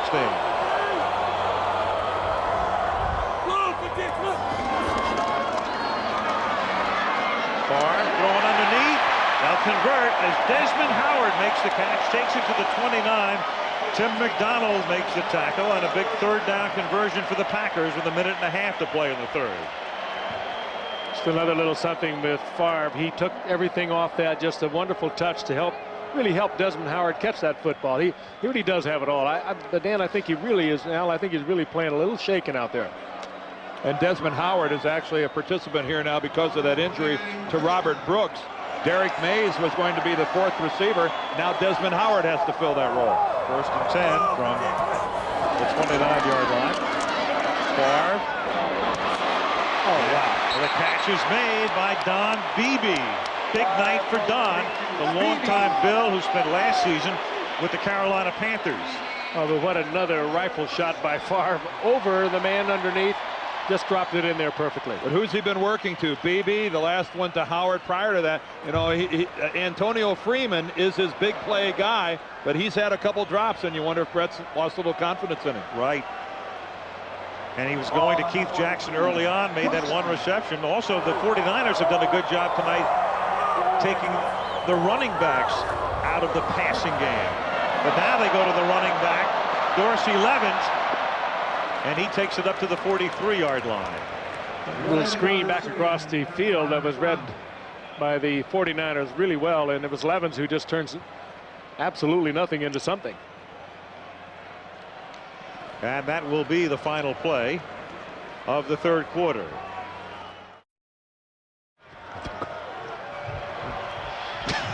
I have no comment. What's that mean? He's off cutting the cheese again. Well, what's that mean? We'll leave that to your imagination as we start the fourth quarter. And Brett Favre on 2nd down and 10 fires, caught by Beebe again. First down at the 49er 33-yard line. I'll tell you, that's not a normal throw. No one should be able to throw that ball from that position. Moving to his left, he rifled that ball about 30 yards on a string. He is so powerful.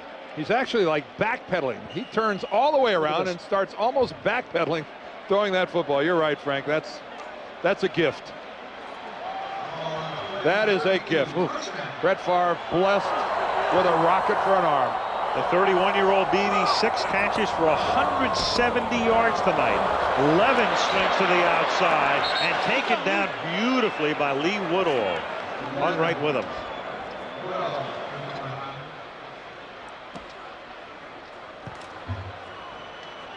Lee Woodall, another late round draft choice out of Westchester, a safety in college, and one of those picks that doesn't get very much attention, but a guy who wound up as a rookie starter with the Super Bowl champions of 2 years ago. Well, they just couldn't believe what they got in the 6th round.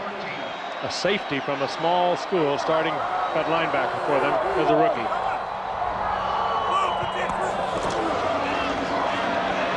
Second and 13, and it's a wobbly duck that was tipped. As he released it, Dana Stubblefield got his hand on it. 3rd down and long. 3rd down and 14 from the 37-yard line. Favre off balance against the grain and incomplete. Intended for the double-covered Keith Jackson. So it'll be 4th down. And they would be looking at about a 54-yard Chris Jackie attempt, but they will opt for a punt instead. Jackie's career best actually 54, but the winds are strange here. That was at Detroit, I believe, and indoors, and they're going to count a little on their defense. And the risk you run if you miss it is that the 49ers take over at the 44-yard line. And their offense playing a little better than they were in the first quarter when Mike Holmgren, faced with this same situation, went for it.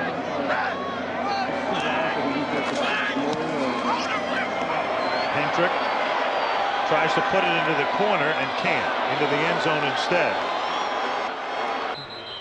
17-14 San Francisco. The 49ers have it at their own 20 with 13:30 left in the 4th quarter in Green Bay. Elvis Gerbach to Tommy Vardell. Gain of 5 up to the 25. If you joined us late, Steve Young not starting tonight. In uniform, though, but the 49ers looking ahead, and there is Young with the baseball cap on, and they hope to be able to keep him out for the next 2 or 3 or even 4 weeks and get him ready for November and December. One guy who's really fit into this 49er offense, other than that guy, Jerry, Tommy Vardell. He's really having a fine game for San Francisco. Here he is again. He picks up 2 to make it 3rd and 3. Reggie White, by the way, back in the game. Santana Dotson making the tackle. Well, he's everything you want for this West Coast offense, being able to block and run with the football, catch it, work out of the backfield. He can do it all. For the most part, they've done a pretty good job on Reggie White tonight. He's outside on Ted Popson. This time they come out with the short trap. Chris Dahlman gets into the legs of Reggie White. 3rd and 3. Anthony Lynn is in the game at fullback. And it is incomplete. Reaching for it was J.J. Stokes, who has not caught a ball tonight, and Craig Newsome with the coverage. That's good coverage on the part of Newsome. He was right there. Stokes didn't have a catch last week against the Rams either, and there were a lot of stories, a spate of stories about how Gerbach was finding his rhythm with Stokes and how Stokes had become his favorite receiver. Say what? Well, Gerbach gave him a difficult chance there. Tommy Thompson. Hauled in by Desmond Howard at the 30. Good coverage. Cedric Dodge takes him down at the 30-yard line.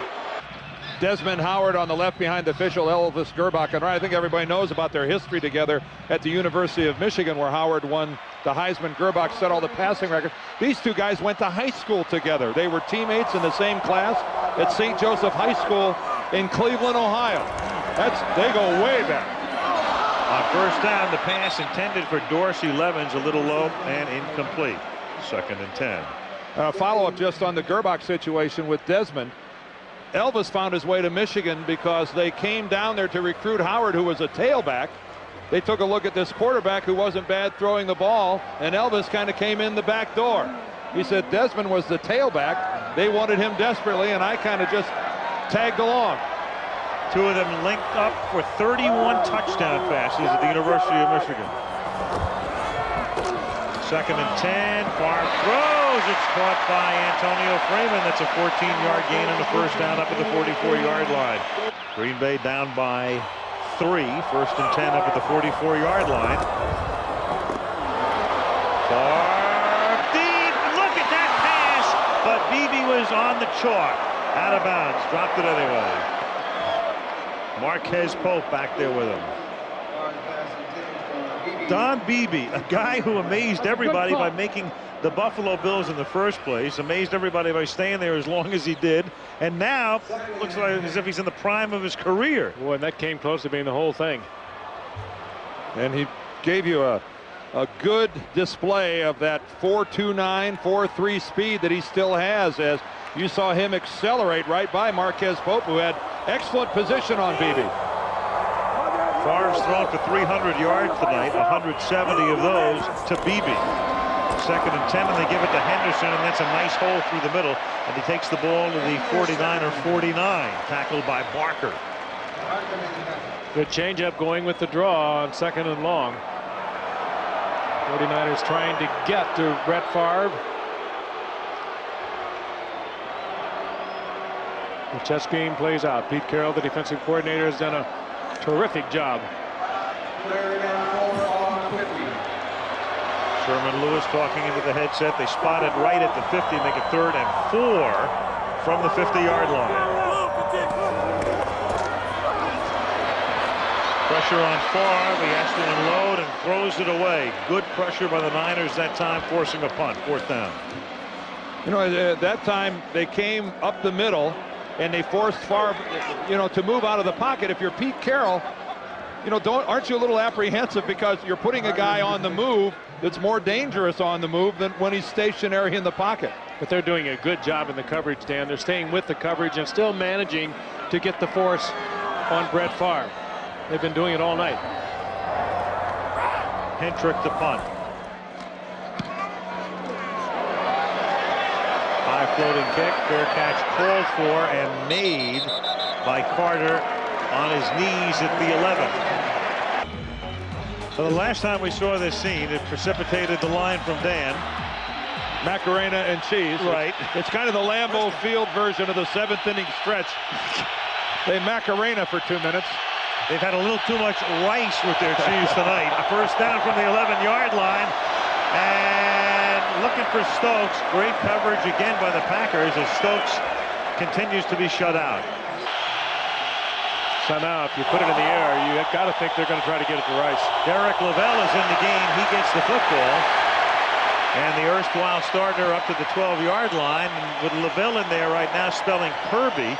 We should also note the 49ers have William Floyd back in uniform tonight, the fullback, the guy who came into the league known as Bar None. There is Kirby. William Floyd on the sidelines, hasn't played tonight, but a remarkable story in and of itself with a horrific knee injury and back a year later. Totally dislocated. It was amazing that he is back.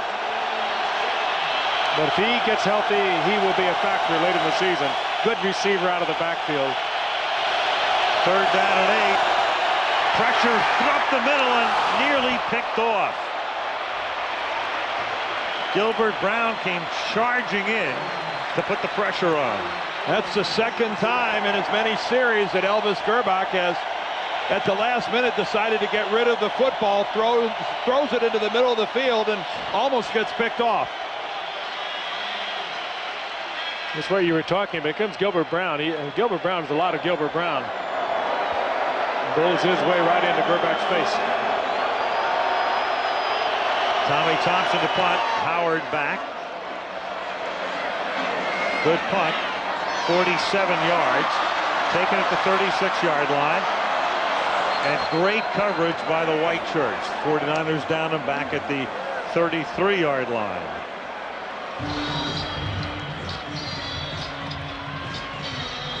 George Stewart, the special teams coach of the 49ers, spent 4 years in Tampa Bay.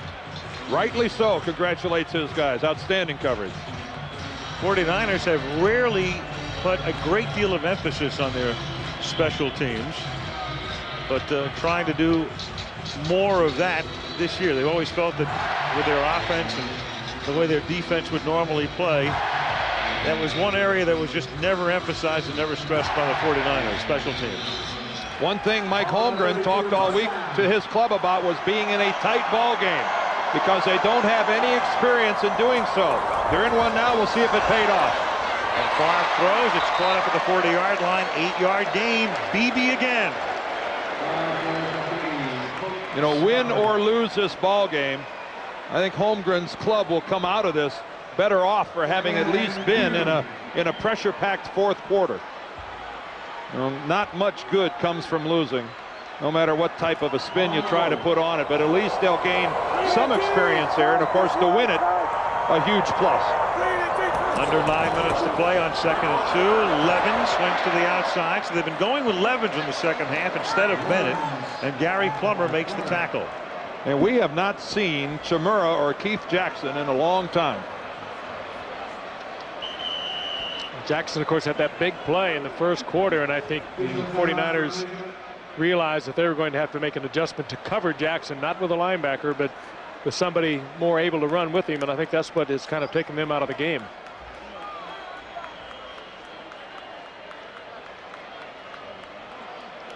Keith has caught 2 passes tonight, as they're just short. It'll be 3rd down to that much. Chimura has caught no passes tonight. And the big play to Keith Jackson early in the game. There's the coverage by Ken Norton. And Jackson separates pretty quickly from Norton.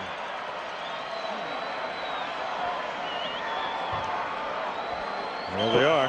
But again, at the conclusion of that series, the 49er defense held, and Green Bay was forced to get just 3 points out of it on a Jackie field goal. Interesting. 3rd and inches, and both tight ends are on the sideline, and they let Favre do it himself on a sneak, and he picks up the 1st down. But that was 3rd and a full foot. 3rd and about 12 inches. But it's a pretty good ploy to spread it out like that. You take the leapers out of there. You spread the field, and you take a lot of those guys away from the formation that could come sailing across the stop. Take the linebackers out of there that would be in the gap. Yep. 1st down, Green Bay at the 43. 49ers lead by 3. 7:50 to play in the 4th quarter. Favre rolls. Beebe again. 8 catches for Don tonight. Ball is loose, but after the play is dead at the 48-yard line. Once again, you just have to marvel at the arm of Brett Favre. Whip that in there across his body, and found his new favorite receiver, number 82, Don Beebe. Sometimes I wonder if his receivers catch the ball or if they're impaled by the football. They say it's very easy to catch. It has a lot of revolutions on it. Beebe with 187 receiving yards, and Favre will try to do it himself again, stretching and reaching, and is close to a 1st down. That's a busted play. I can't believe that's what they intended to do. Brett just coming out and running. I tell you, and he reached for it and he got it. He makes a busted play look like a real play. If it's busted, he knows it at the initial instant. And away he goes. Yeah, that's definitely a blow in the backfield. He had backs going different directions. On the 49ers 47-yard line. 1st down. 1st and 10 at the 47-yard line. Out of a 2-back set now with Jackson on the left side, and Dorsey. Levins is taken down. Ankle tackle by Ken Norton. Good play by the middle linebacker.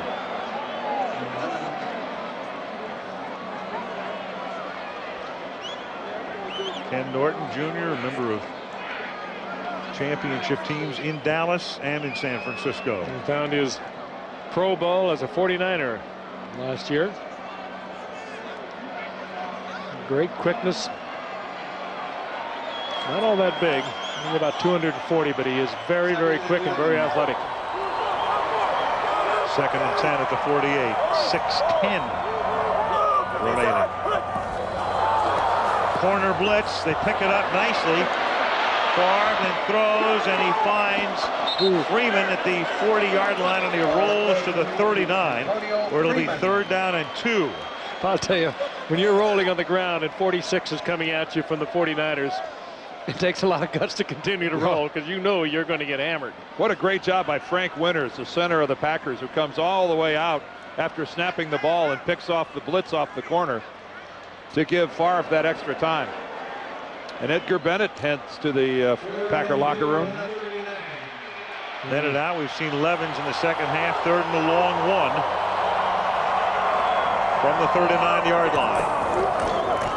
Levens takes it to the 37, should have it. 1st down. Bennett is the 3rd starter on this Packer offensive team that's not in the ball game. Robert Brooks went out the first play of the game. Earl Dotson, their right tackle, injured his knee, and he's out of the ball game. And now Bennett in the locker room. So it's there's a lot of attrition taking place here on the Packer offensive team. Levens, though, does play a lot in certain offensive sets. Was a starter a year ago, so you really don't lose a lot with him in there. 4:40 to go. 1st down at the 36-yard line. And Favre going deep for Freeman. Knocked away at the last moment by Tyrone Drakeford on a pass that hung. 2nd and 10. It was so close. Freeman caught one of those a week ago against the Bears. That time Drakeford with good position. I'd say his position was perfect. And looking back into the eyes of Freeman, when Freeman looks for the ball, he looks for the ball. Well done. Drakeford replacing the departed Eric Davis, the Pro Bowler who opted to sign as a free agent with Carolina. 2nd down and 10 from the 36-yard line. And Favre has that one dropped by Freeman. It's the 3rd time he's dropped an easy pass tonight. That's the one the Green Bay Packers don't call a pick. A little crossing route on the outside.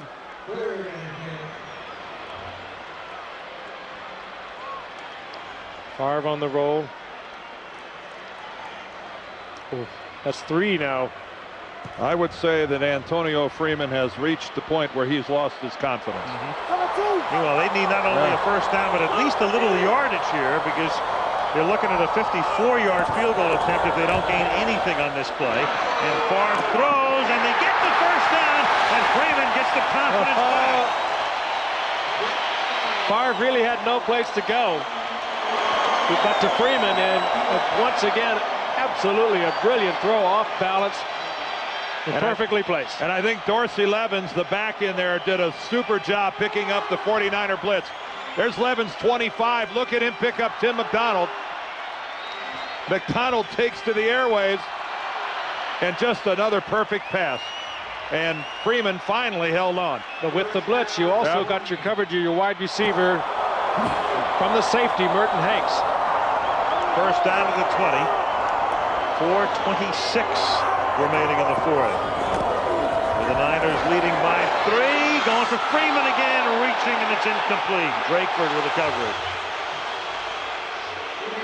Drakeford is saying that he was fouled. He was interfered with. Falls on deaf ears.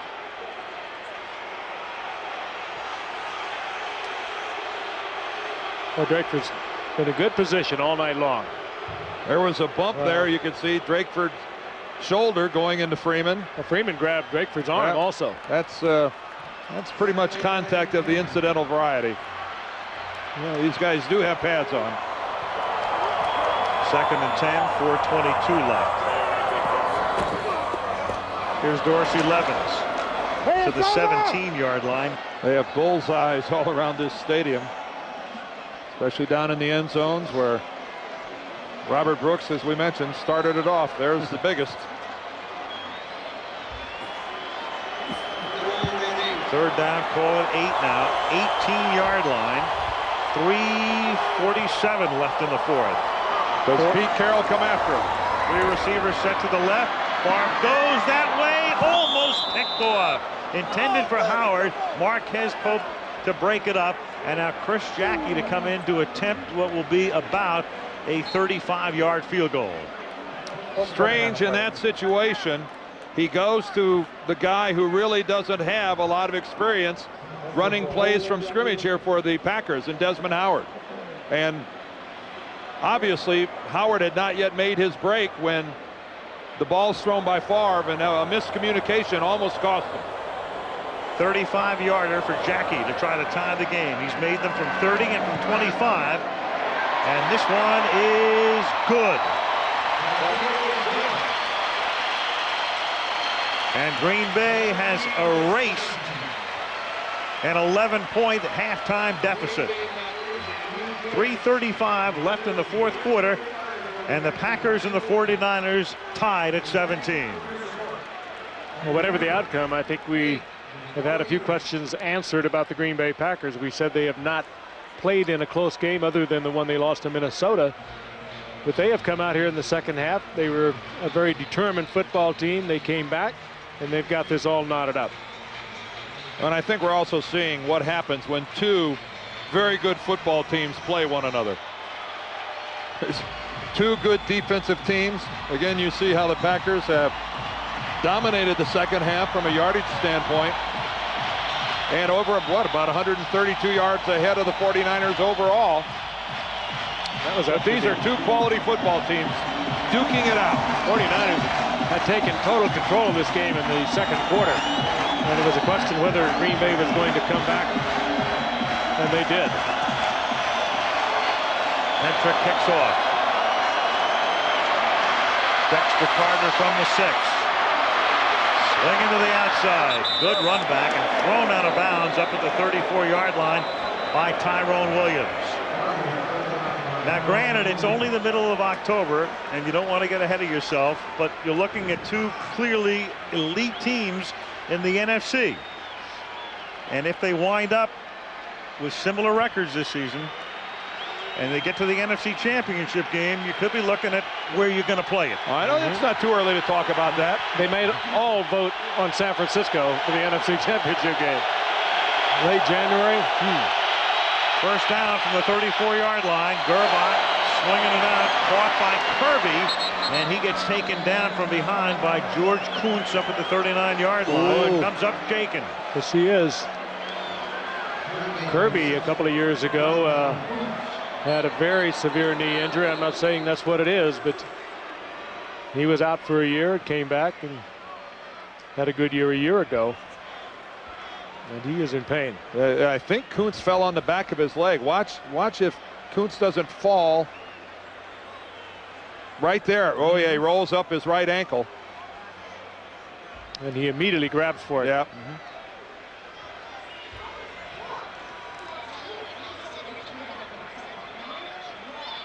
Kirby picked up from Miami when Jimmy Johnson decided to go with his particular offense. He found Kirby, who'd been pretty much a third down back, expendable. The 49ers brought him in initially as a third down back, but as of tonight, with Tommy Vardell looking on as the guy they're going to make into their featured back.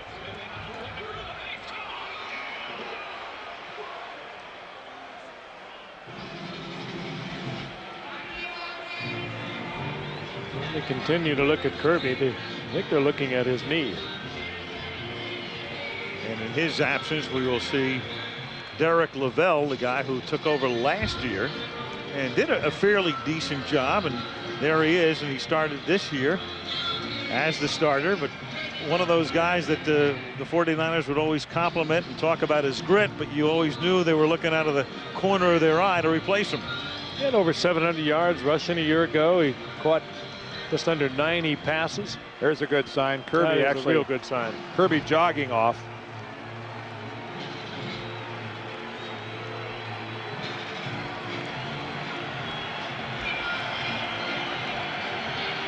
Terry Kirby to the sidelines, and Lavelle in the game, and play ready to resume right now. Second down and 5 for the 49ers up at the 39-yard line. 3:19 left in the fourth. Game time at 17. Crowd in full throat.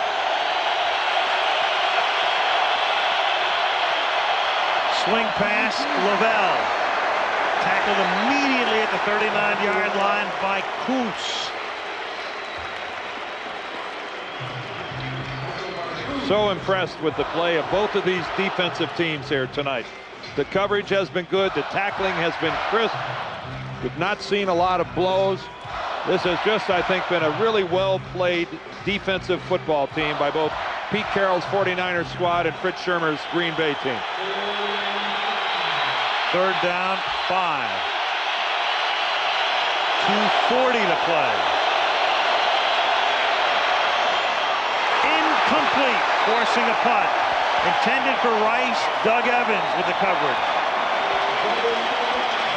Well, Evans is on that thing like he's inside the 49er huddle listening to the play. Good defensive scheme. I think they were thinking they would go to Jerry Rice. Evans had good possession because he knew he had deep help. Evans makes a break on that football almost quicker than Jerry Rice. 49ers in this half, 5 possessions, every one of them ending with a punt. Tommy Thompson to kick it away. Desmond Howard hauls it in at the 14. Takes it back to the 19-yard line. Tackled there by Junior Bryant with 2:25 remaining in the 4th quarter. Well, this is why you play the game if you're an offensive player. To get the ball in this situation, you have all of your timeouts remaining. You get a chance to get after it. Bill Walsh, I think, walking the sidelines. Couldn't take it in the press box. He was up here for most of the game, is now on the sidelines. How do you keep those juices from flowing? 1st down, Green Bay. They have all of their timeouts plus the 2-minute warning.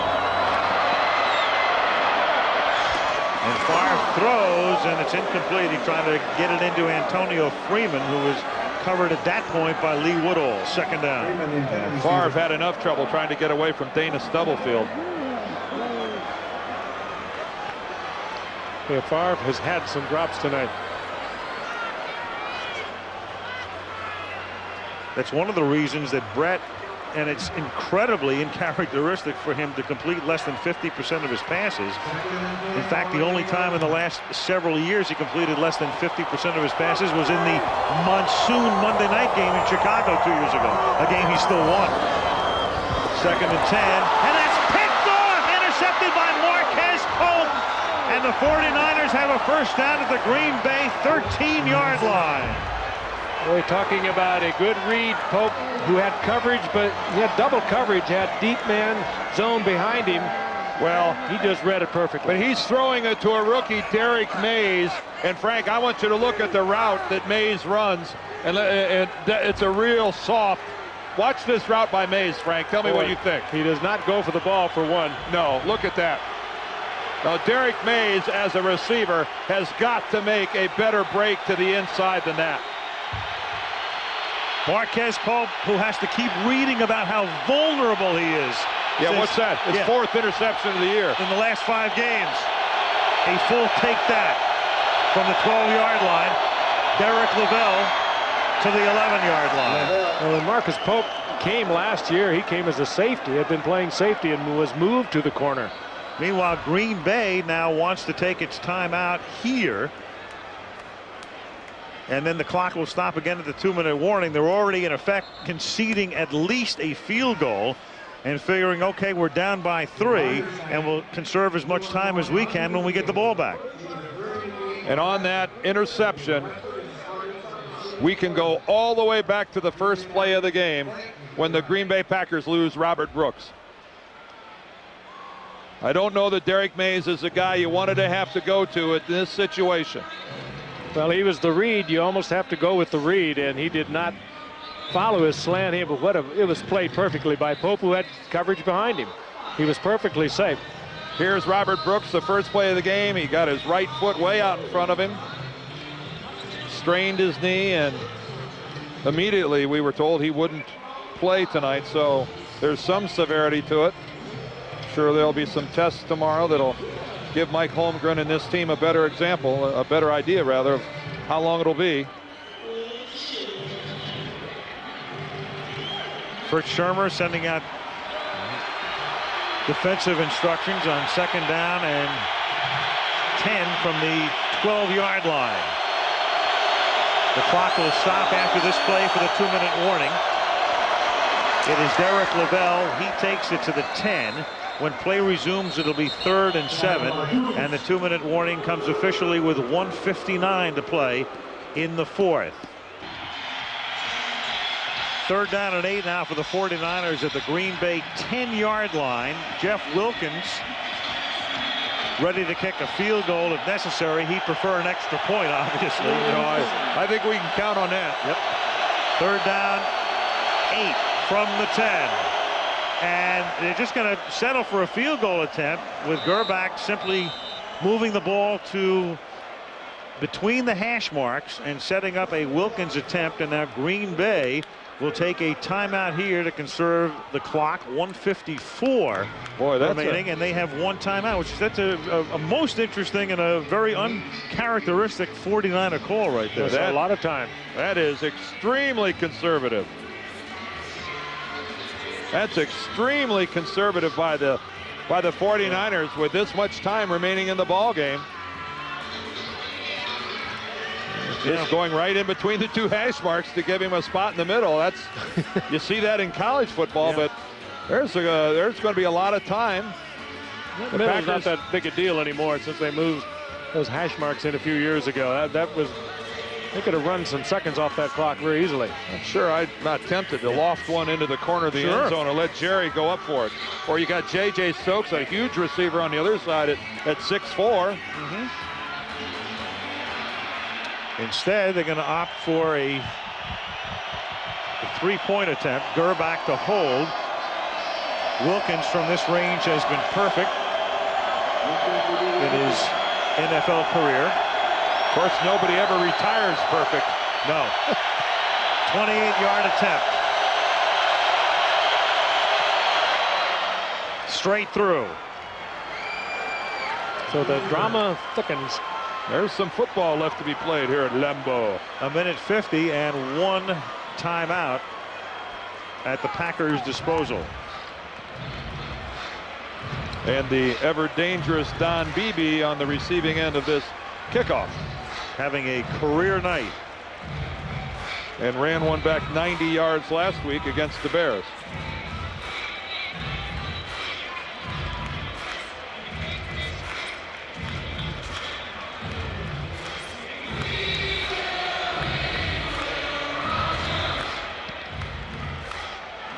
Looks like a pitching wedge mowing right through that grass.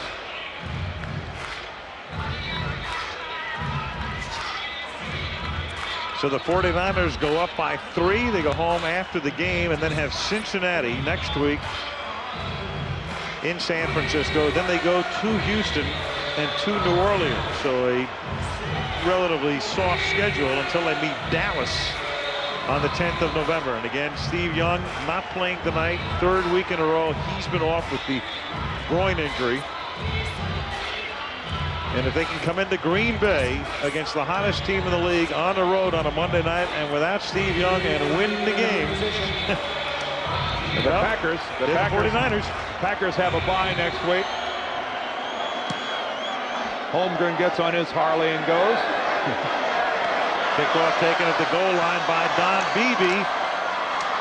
And the 49ers with terrific coverage, but somehow Beebe with a Houdini act takes it out to the 18-yard line. Nolan Cromwell, the special teams coach, watched Beebe break a Curtis Buckley tackle and take it at least from the 10 out to the 18 to give them some space. There's an appropriate piece of music. The stadium PA. Hi-O Silver is exactly what they need. A great setting. The William Tell Overture. Ball on the 18. But you guys knew that, didn't you? Absolutely. I just wasn't going to tell. See that apple on top of Frank's head from the 18-yard line. This is Henderson making the catch over the middle up to the 25. Again, the Packers have only 1 timeout at their disposal. 2nd and 2 at the 25. Favre throws over the middle and hits the tight end, but it's dropped by Keith Jackson up at the 39-yard line. Flag is down at the 29.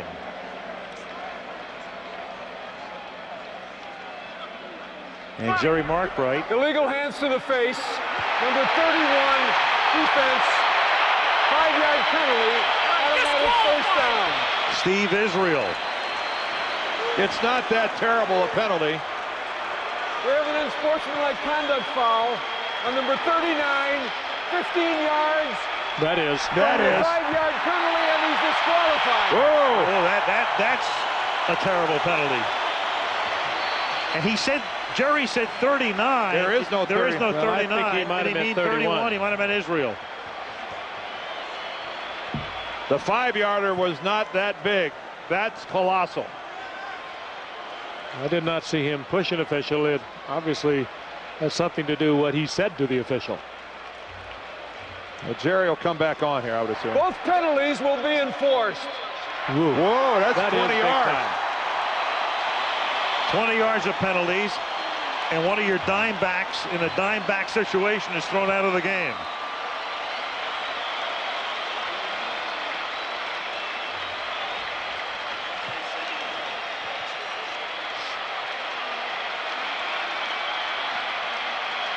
They move it up to the 45-yard line. First and 10 at the 45. And it's hauled in by who else? Don Beebe. Boy, how do you... I don't know, but Beebe's having a career night. sure is. I don't have all the Buffalo stats. He had some great nights and great days with Buffalo, but this is truly remarkable performance by Don Beebe. It's 198 receiving yards for Beebe tonight. Beebe not all that tall, 5'11", but he has that great speed. You have to respect it. First down, 44-yard line. San Francisco leading by 3. Favre directing traffic and throws, and it is caught at the 36-yard line. It's Don Beebe again. What a gun. Beebe catches a Beebe. And a BB it was. Again, it's beautiful to watch. Brett Favre in motion, directing traffic, but when he releases it, boy, that's beautiful. Almost a flick of the wrist, isn't it? With so much on it. And a super catch by Beebe, because that was smoking. He gains 9.5 seconds and inches. Beebe up and over 200 yards tonight from the 35. Are the 49ers coming? Yep. They give it to Levis. He gets the first down. He takes it to the 33. So right now they're looking at a 50-yard field goal if they don't get another yard. Boy, that one came close to blinking all the way. You get caught in the blitz, and you get that quick pop. So close.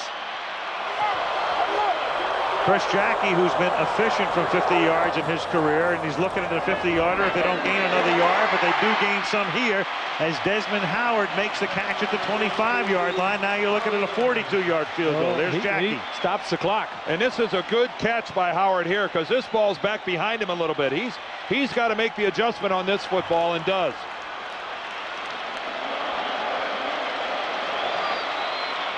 Watch Desmond Howard here. He's going to make his break to the sideline, wanting the ball in front of him, but it's back behind him. He's got to rotate around and hold on to the football and slide out of bounds. And I think that was Frankie Smith in there where Steve Israel should have been. Second down, 2 at the 25-yard line. They got to watch out for holding calls here.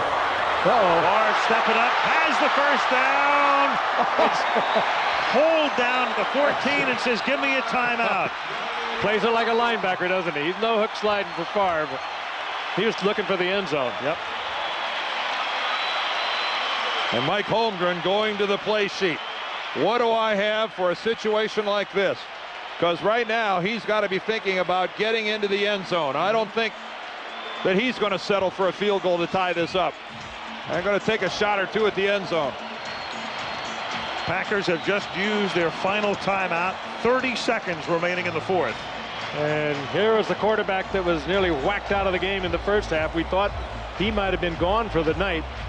Looked dazed, came back in.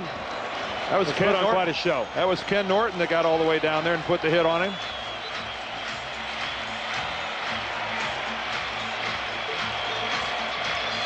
Well, this game started off a little sloppily in the beginning. Was not sharply played by either team. But boy, they're finishing this thing up like the heavyweights they are.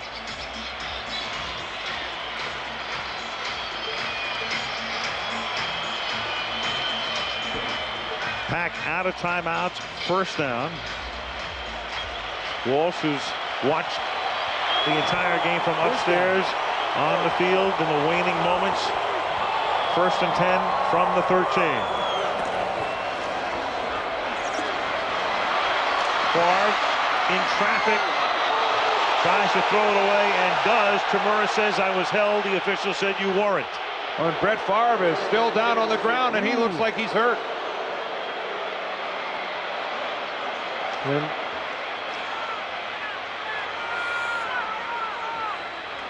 apparently falling on his right elbow, and if he needs an injury timeout here, he'll have to come out of the game. And Jim McMahon, so sparingly used in the last 2 seasons, will have to come in. again, he takes a shot to the face and then is just hammered right into the turf. Oh, he might have had the wind knocked out of him. He landed heavily with no chance of protecting himself. But he's going to have to stay. He will stay in the game with the play clock down to 5. And on 2nd and 10, Favre throws, and that's incomplete with 17 seconds remaining. So now you're in a position, you've got a 3rd down, and if you throw underneath and can't stop the clock, you run the risk of not being able to kick a game-winning field goal or a game-tying field goal at this point. And they will not do that. No, because they can't run their field goal team out in time. No. So if there's no stoppage of the clock, The other disaster is a sack. he has no choice but to loft this into the end zone. And of course, that's fraught with peril. Yep. The 49ers are realize it. He will be careful with it. 3rd down and 10. Levin's in motion. And Favre throws, nobody home except the band, and so Jackie will come in to try to tie it and send it into overtime.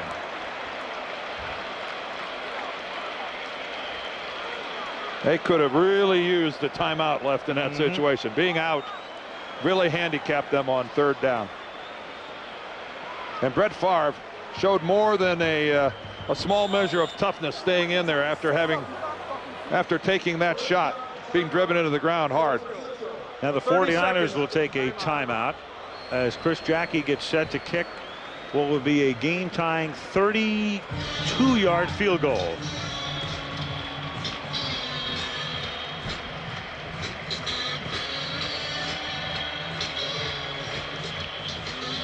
Well, it was a pretty decent drive by the Packers, but the 20 yards plus the stoppage of the clock, courtesy of Steve Israel and his penalties and ejection, really helped a lot.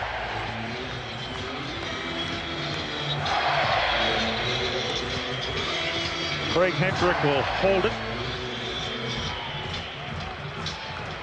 Frank Winters will snap it.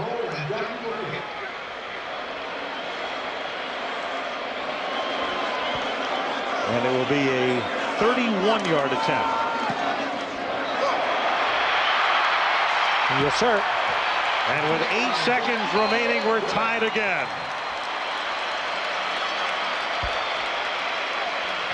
The score is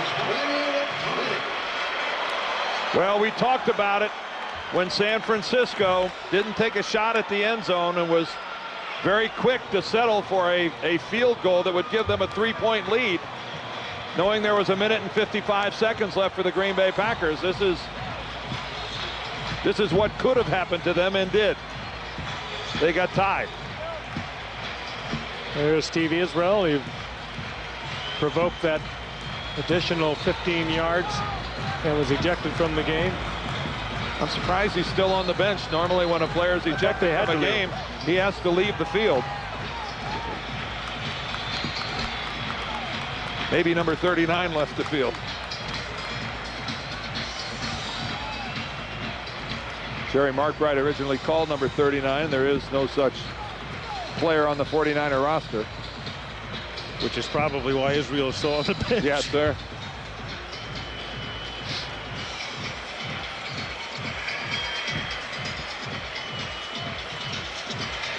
Hentrick to kick it off. The clock starts when a 49er touches it. Right there. Dropped and picked up by Derek Deese, and he takes it up to the 33-yard line. So the 49ers have time for one more play. In all probability, a kneel down.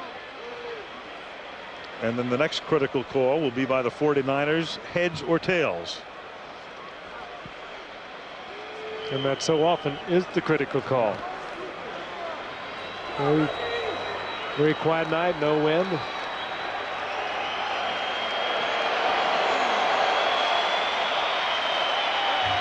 So we played 60 minutes, and the two heavyweights of the NFC are dead even.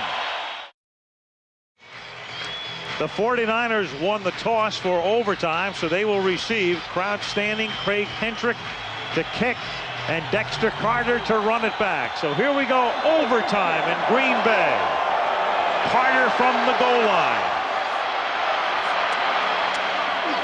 Back up to the 22-yard line. Roderick Mullen makes the tackle. In overtime, first team to score wins. It's sudden death. They can play a maximum of 15 minutes, and each team has 2 timeouts. And by and large, in overtime, you're only allowed one mistake. Normally, the first mistake ends up costing you the ball game. This is the 6th overtime game of the season in the National Football League. The previous 5 have been determined by field goals. From the 23, a busted play, and Anthony Lynn takes the handoff and brings it out to the 24. So an ignominious beginning to the OT for the 49ers, but they get away with it.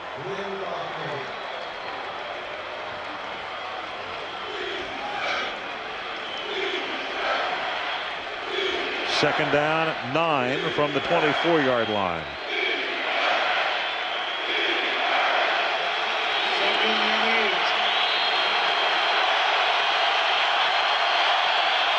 Terry Kirby back in the game. He was shaken in the 4th quarter. He takes the swing pass and is tackled immediately up at the 25, setting up a 3rd down, and Butler and Williams in on the tackle. Boy, and Elvis gets planted by Reggie White. I think what the Green Bay defense is just about taking Jerry Rice and J.J. Stokes out of this game here in the second half. Quarterback has looked to them, but they've been drawing double coverage. Somehow they've been able to do it and get away with it. I think by and large, guys, the coverage that we've seen from both teams' secondaries has really been good. Been good stuff. 3rd down, 7 from the 25-yard line. 4-man rush. Gerback floats one. A pass that is incomplete. Juggled at the 34-yard line. Stokes never had control of it, then went out of bounds. 4th down. And he had it dropped right on his hands. A good throw by Elvis Gerback.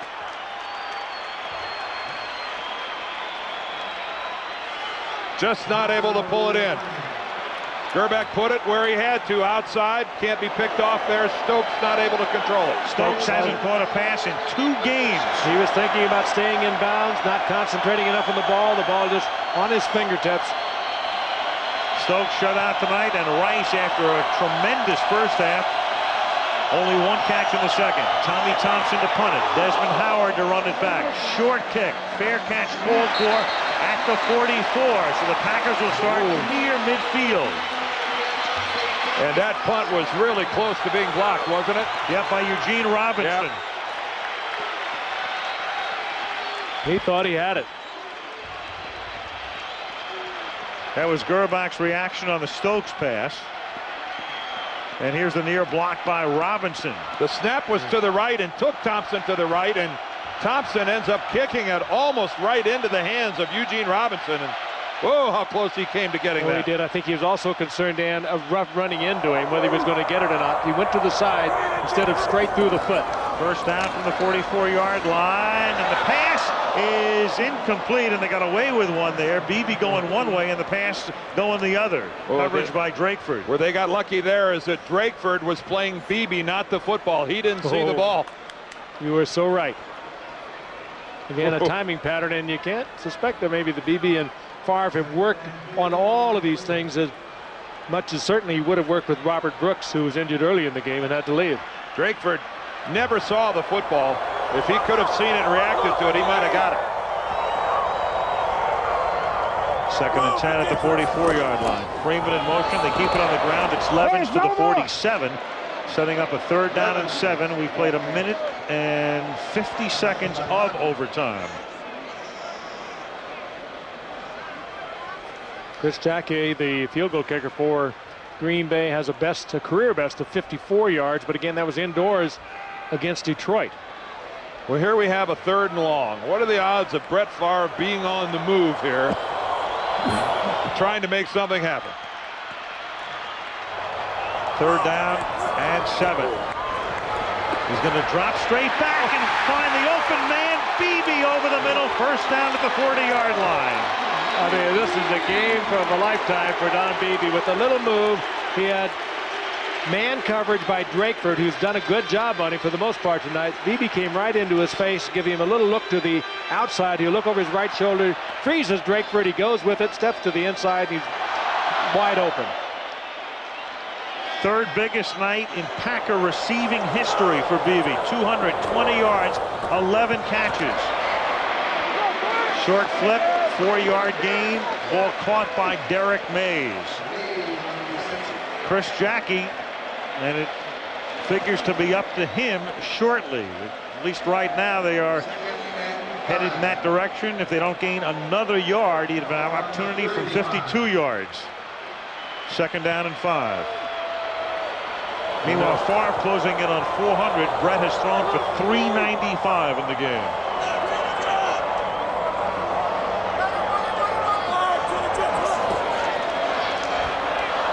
Off balance. Oh, lucky it wasn't picked off by Pope after Norton buries him. That was a well-executed blitz by the 49ers. As Pete Carroll is wont to do, he will come after you. And Brett Favre took a shot, and that ball had nothing on it. It floated down there, and Pope just not quite able to get to it.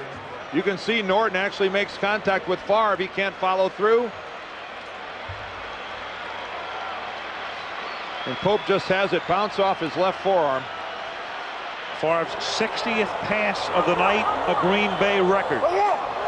3rd and 5 from the 35. Blitz again. Favre on the run, being chased, throws, incomplete. So now if they want to bring Jackie in, you're looking at a 53-yard field goal attempt. Again, his best was 54 yards, but it was off artificial surface. This is natural grass. You tend to lose a little with that. 50+ in his career, 2nd best percentage in NFL history. The wind doesn't seem to be much of a factor. The ribbons on the goalpost barely moving. 53 yards to win the game. Hentrick puts it down. Oh, yes. The kick long enough and good. That was good for 60.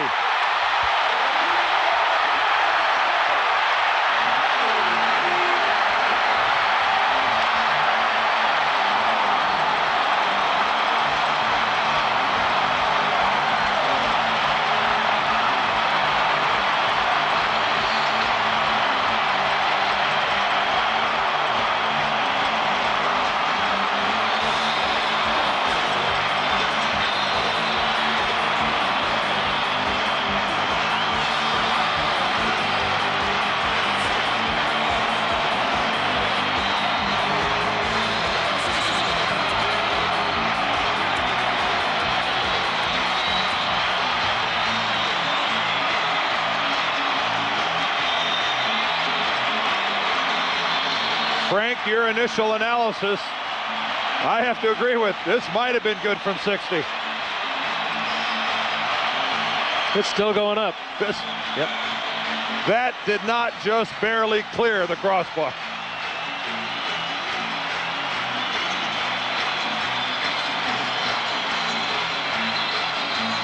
The Packers dominate the first quarter. The 49ers dominate the second quarter. Green Bay erases an 11-point deficit to tie it at the end of regulation. And they win it in OT on a 53-yard field goal by Chris Jackie. Longest field goal ever to win an overtime game. Always happens on Monday night, doesn't it? Yes. Always Big build-up. different. Hell of a game. Two heavyweights. You said that earlier, Al. That's so true. They'll be there in the playoffs. Well, they'll be there in the playoffs. There's no doubt about that for each of these teams. Will they be here for the NFC Championship game?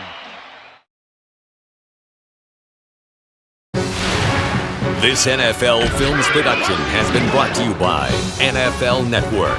Watch the National Football League 24 hours a day on NFL Network.